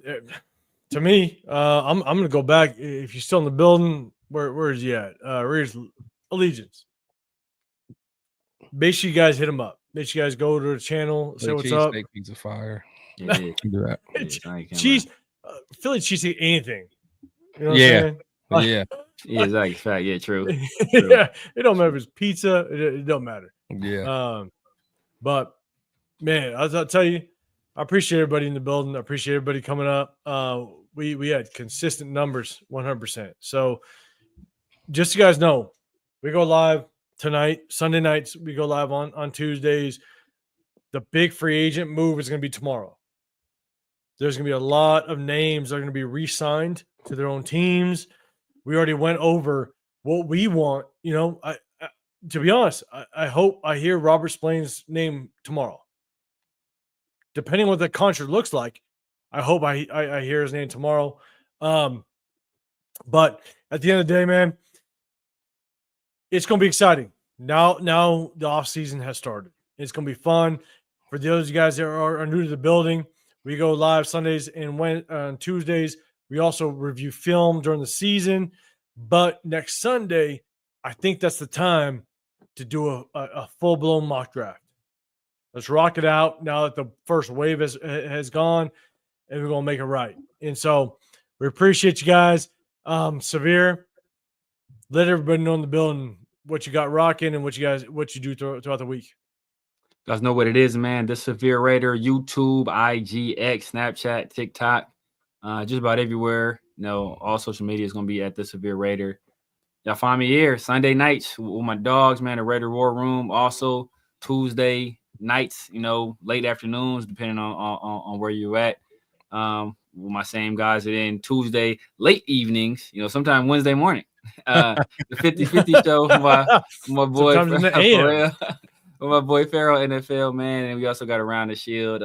Man, the way news has been flying, it's gonna we probably do it. Usually we record it on Thursdays, drop it on Friday, but with the way news has been going lately, we probably gonna start just dropping it going live on Thursdays, man. So just hit the notification bells, hit the likes. Make sure if y'all on my channel, hop over to my 2 guys, hit them up. If you're on Twitter, make sure you get over from Twitter and hit us all up.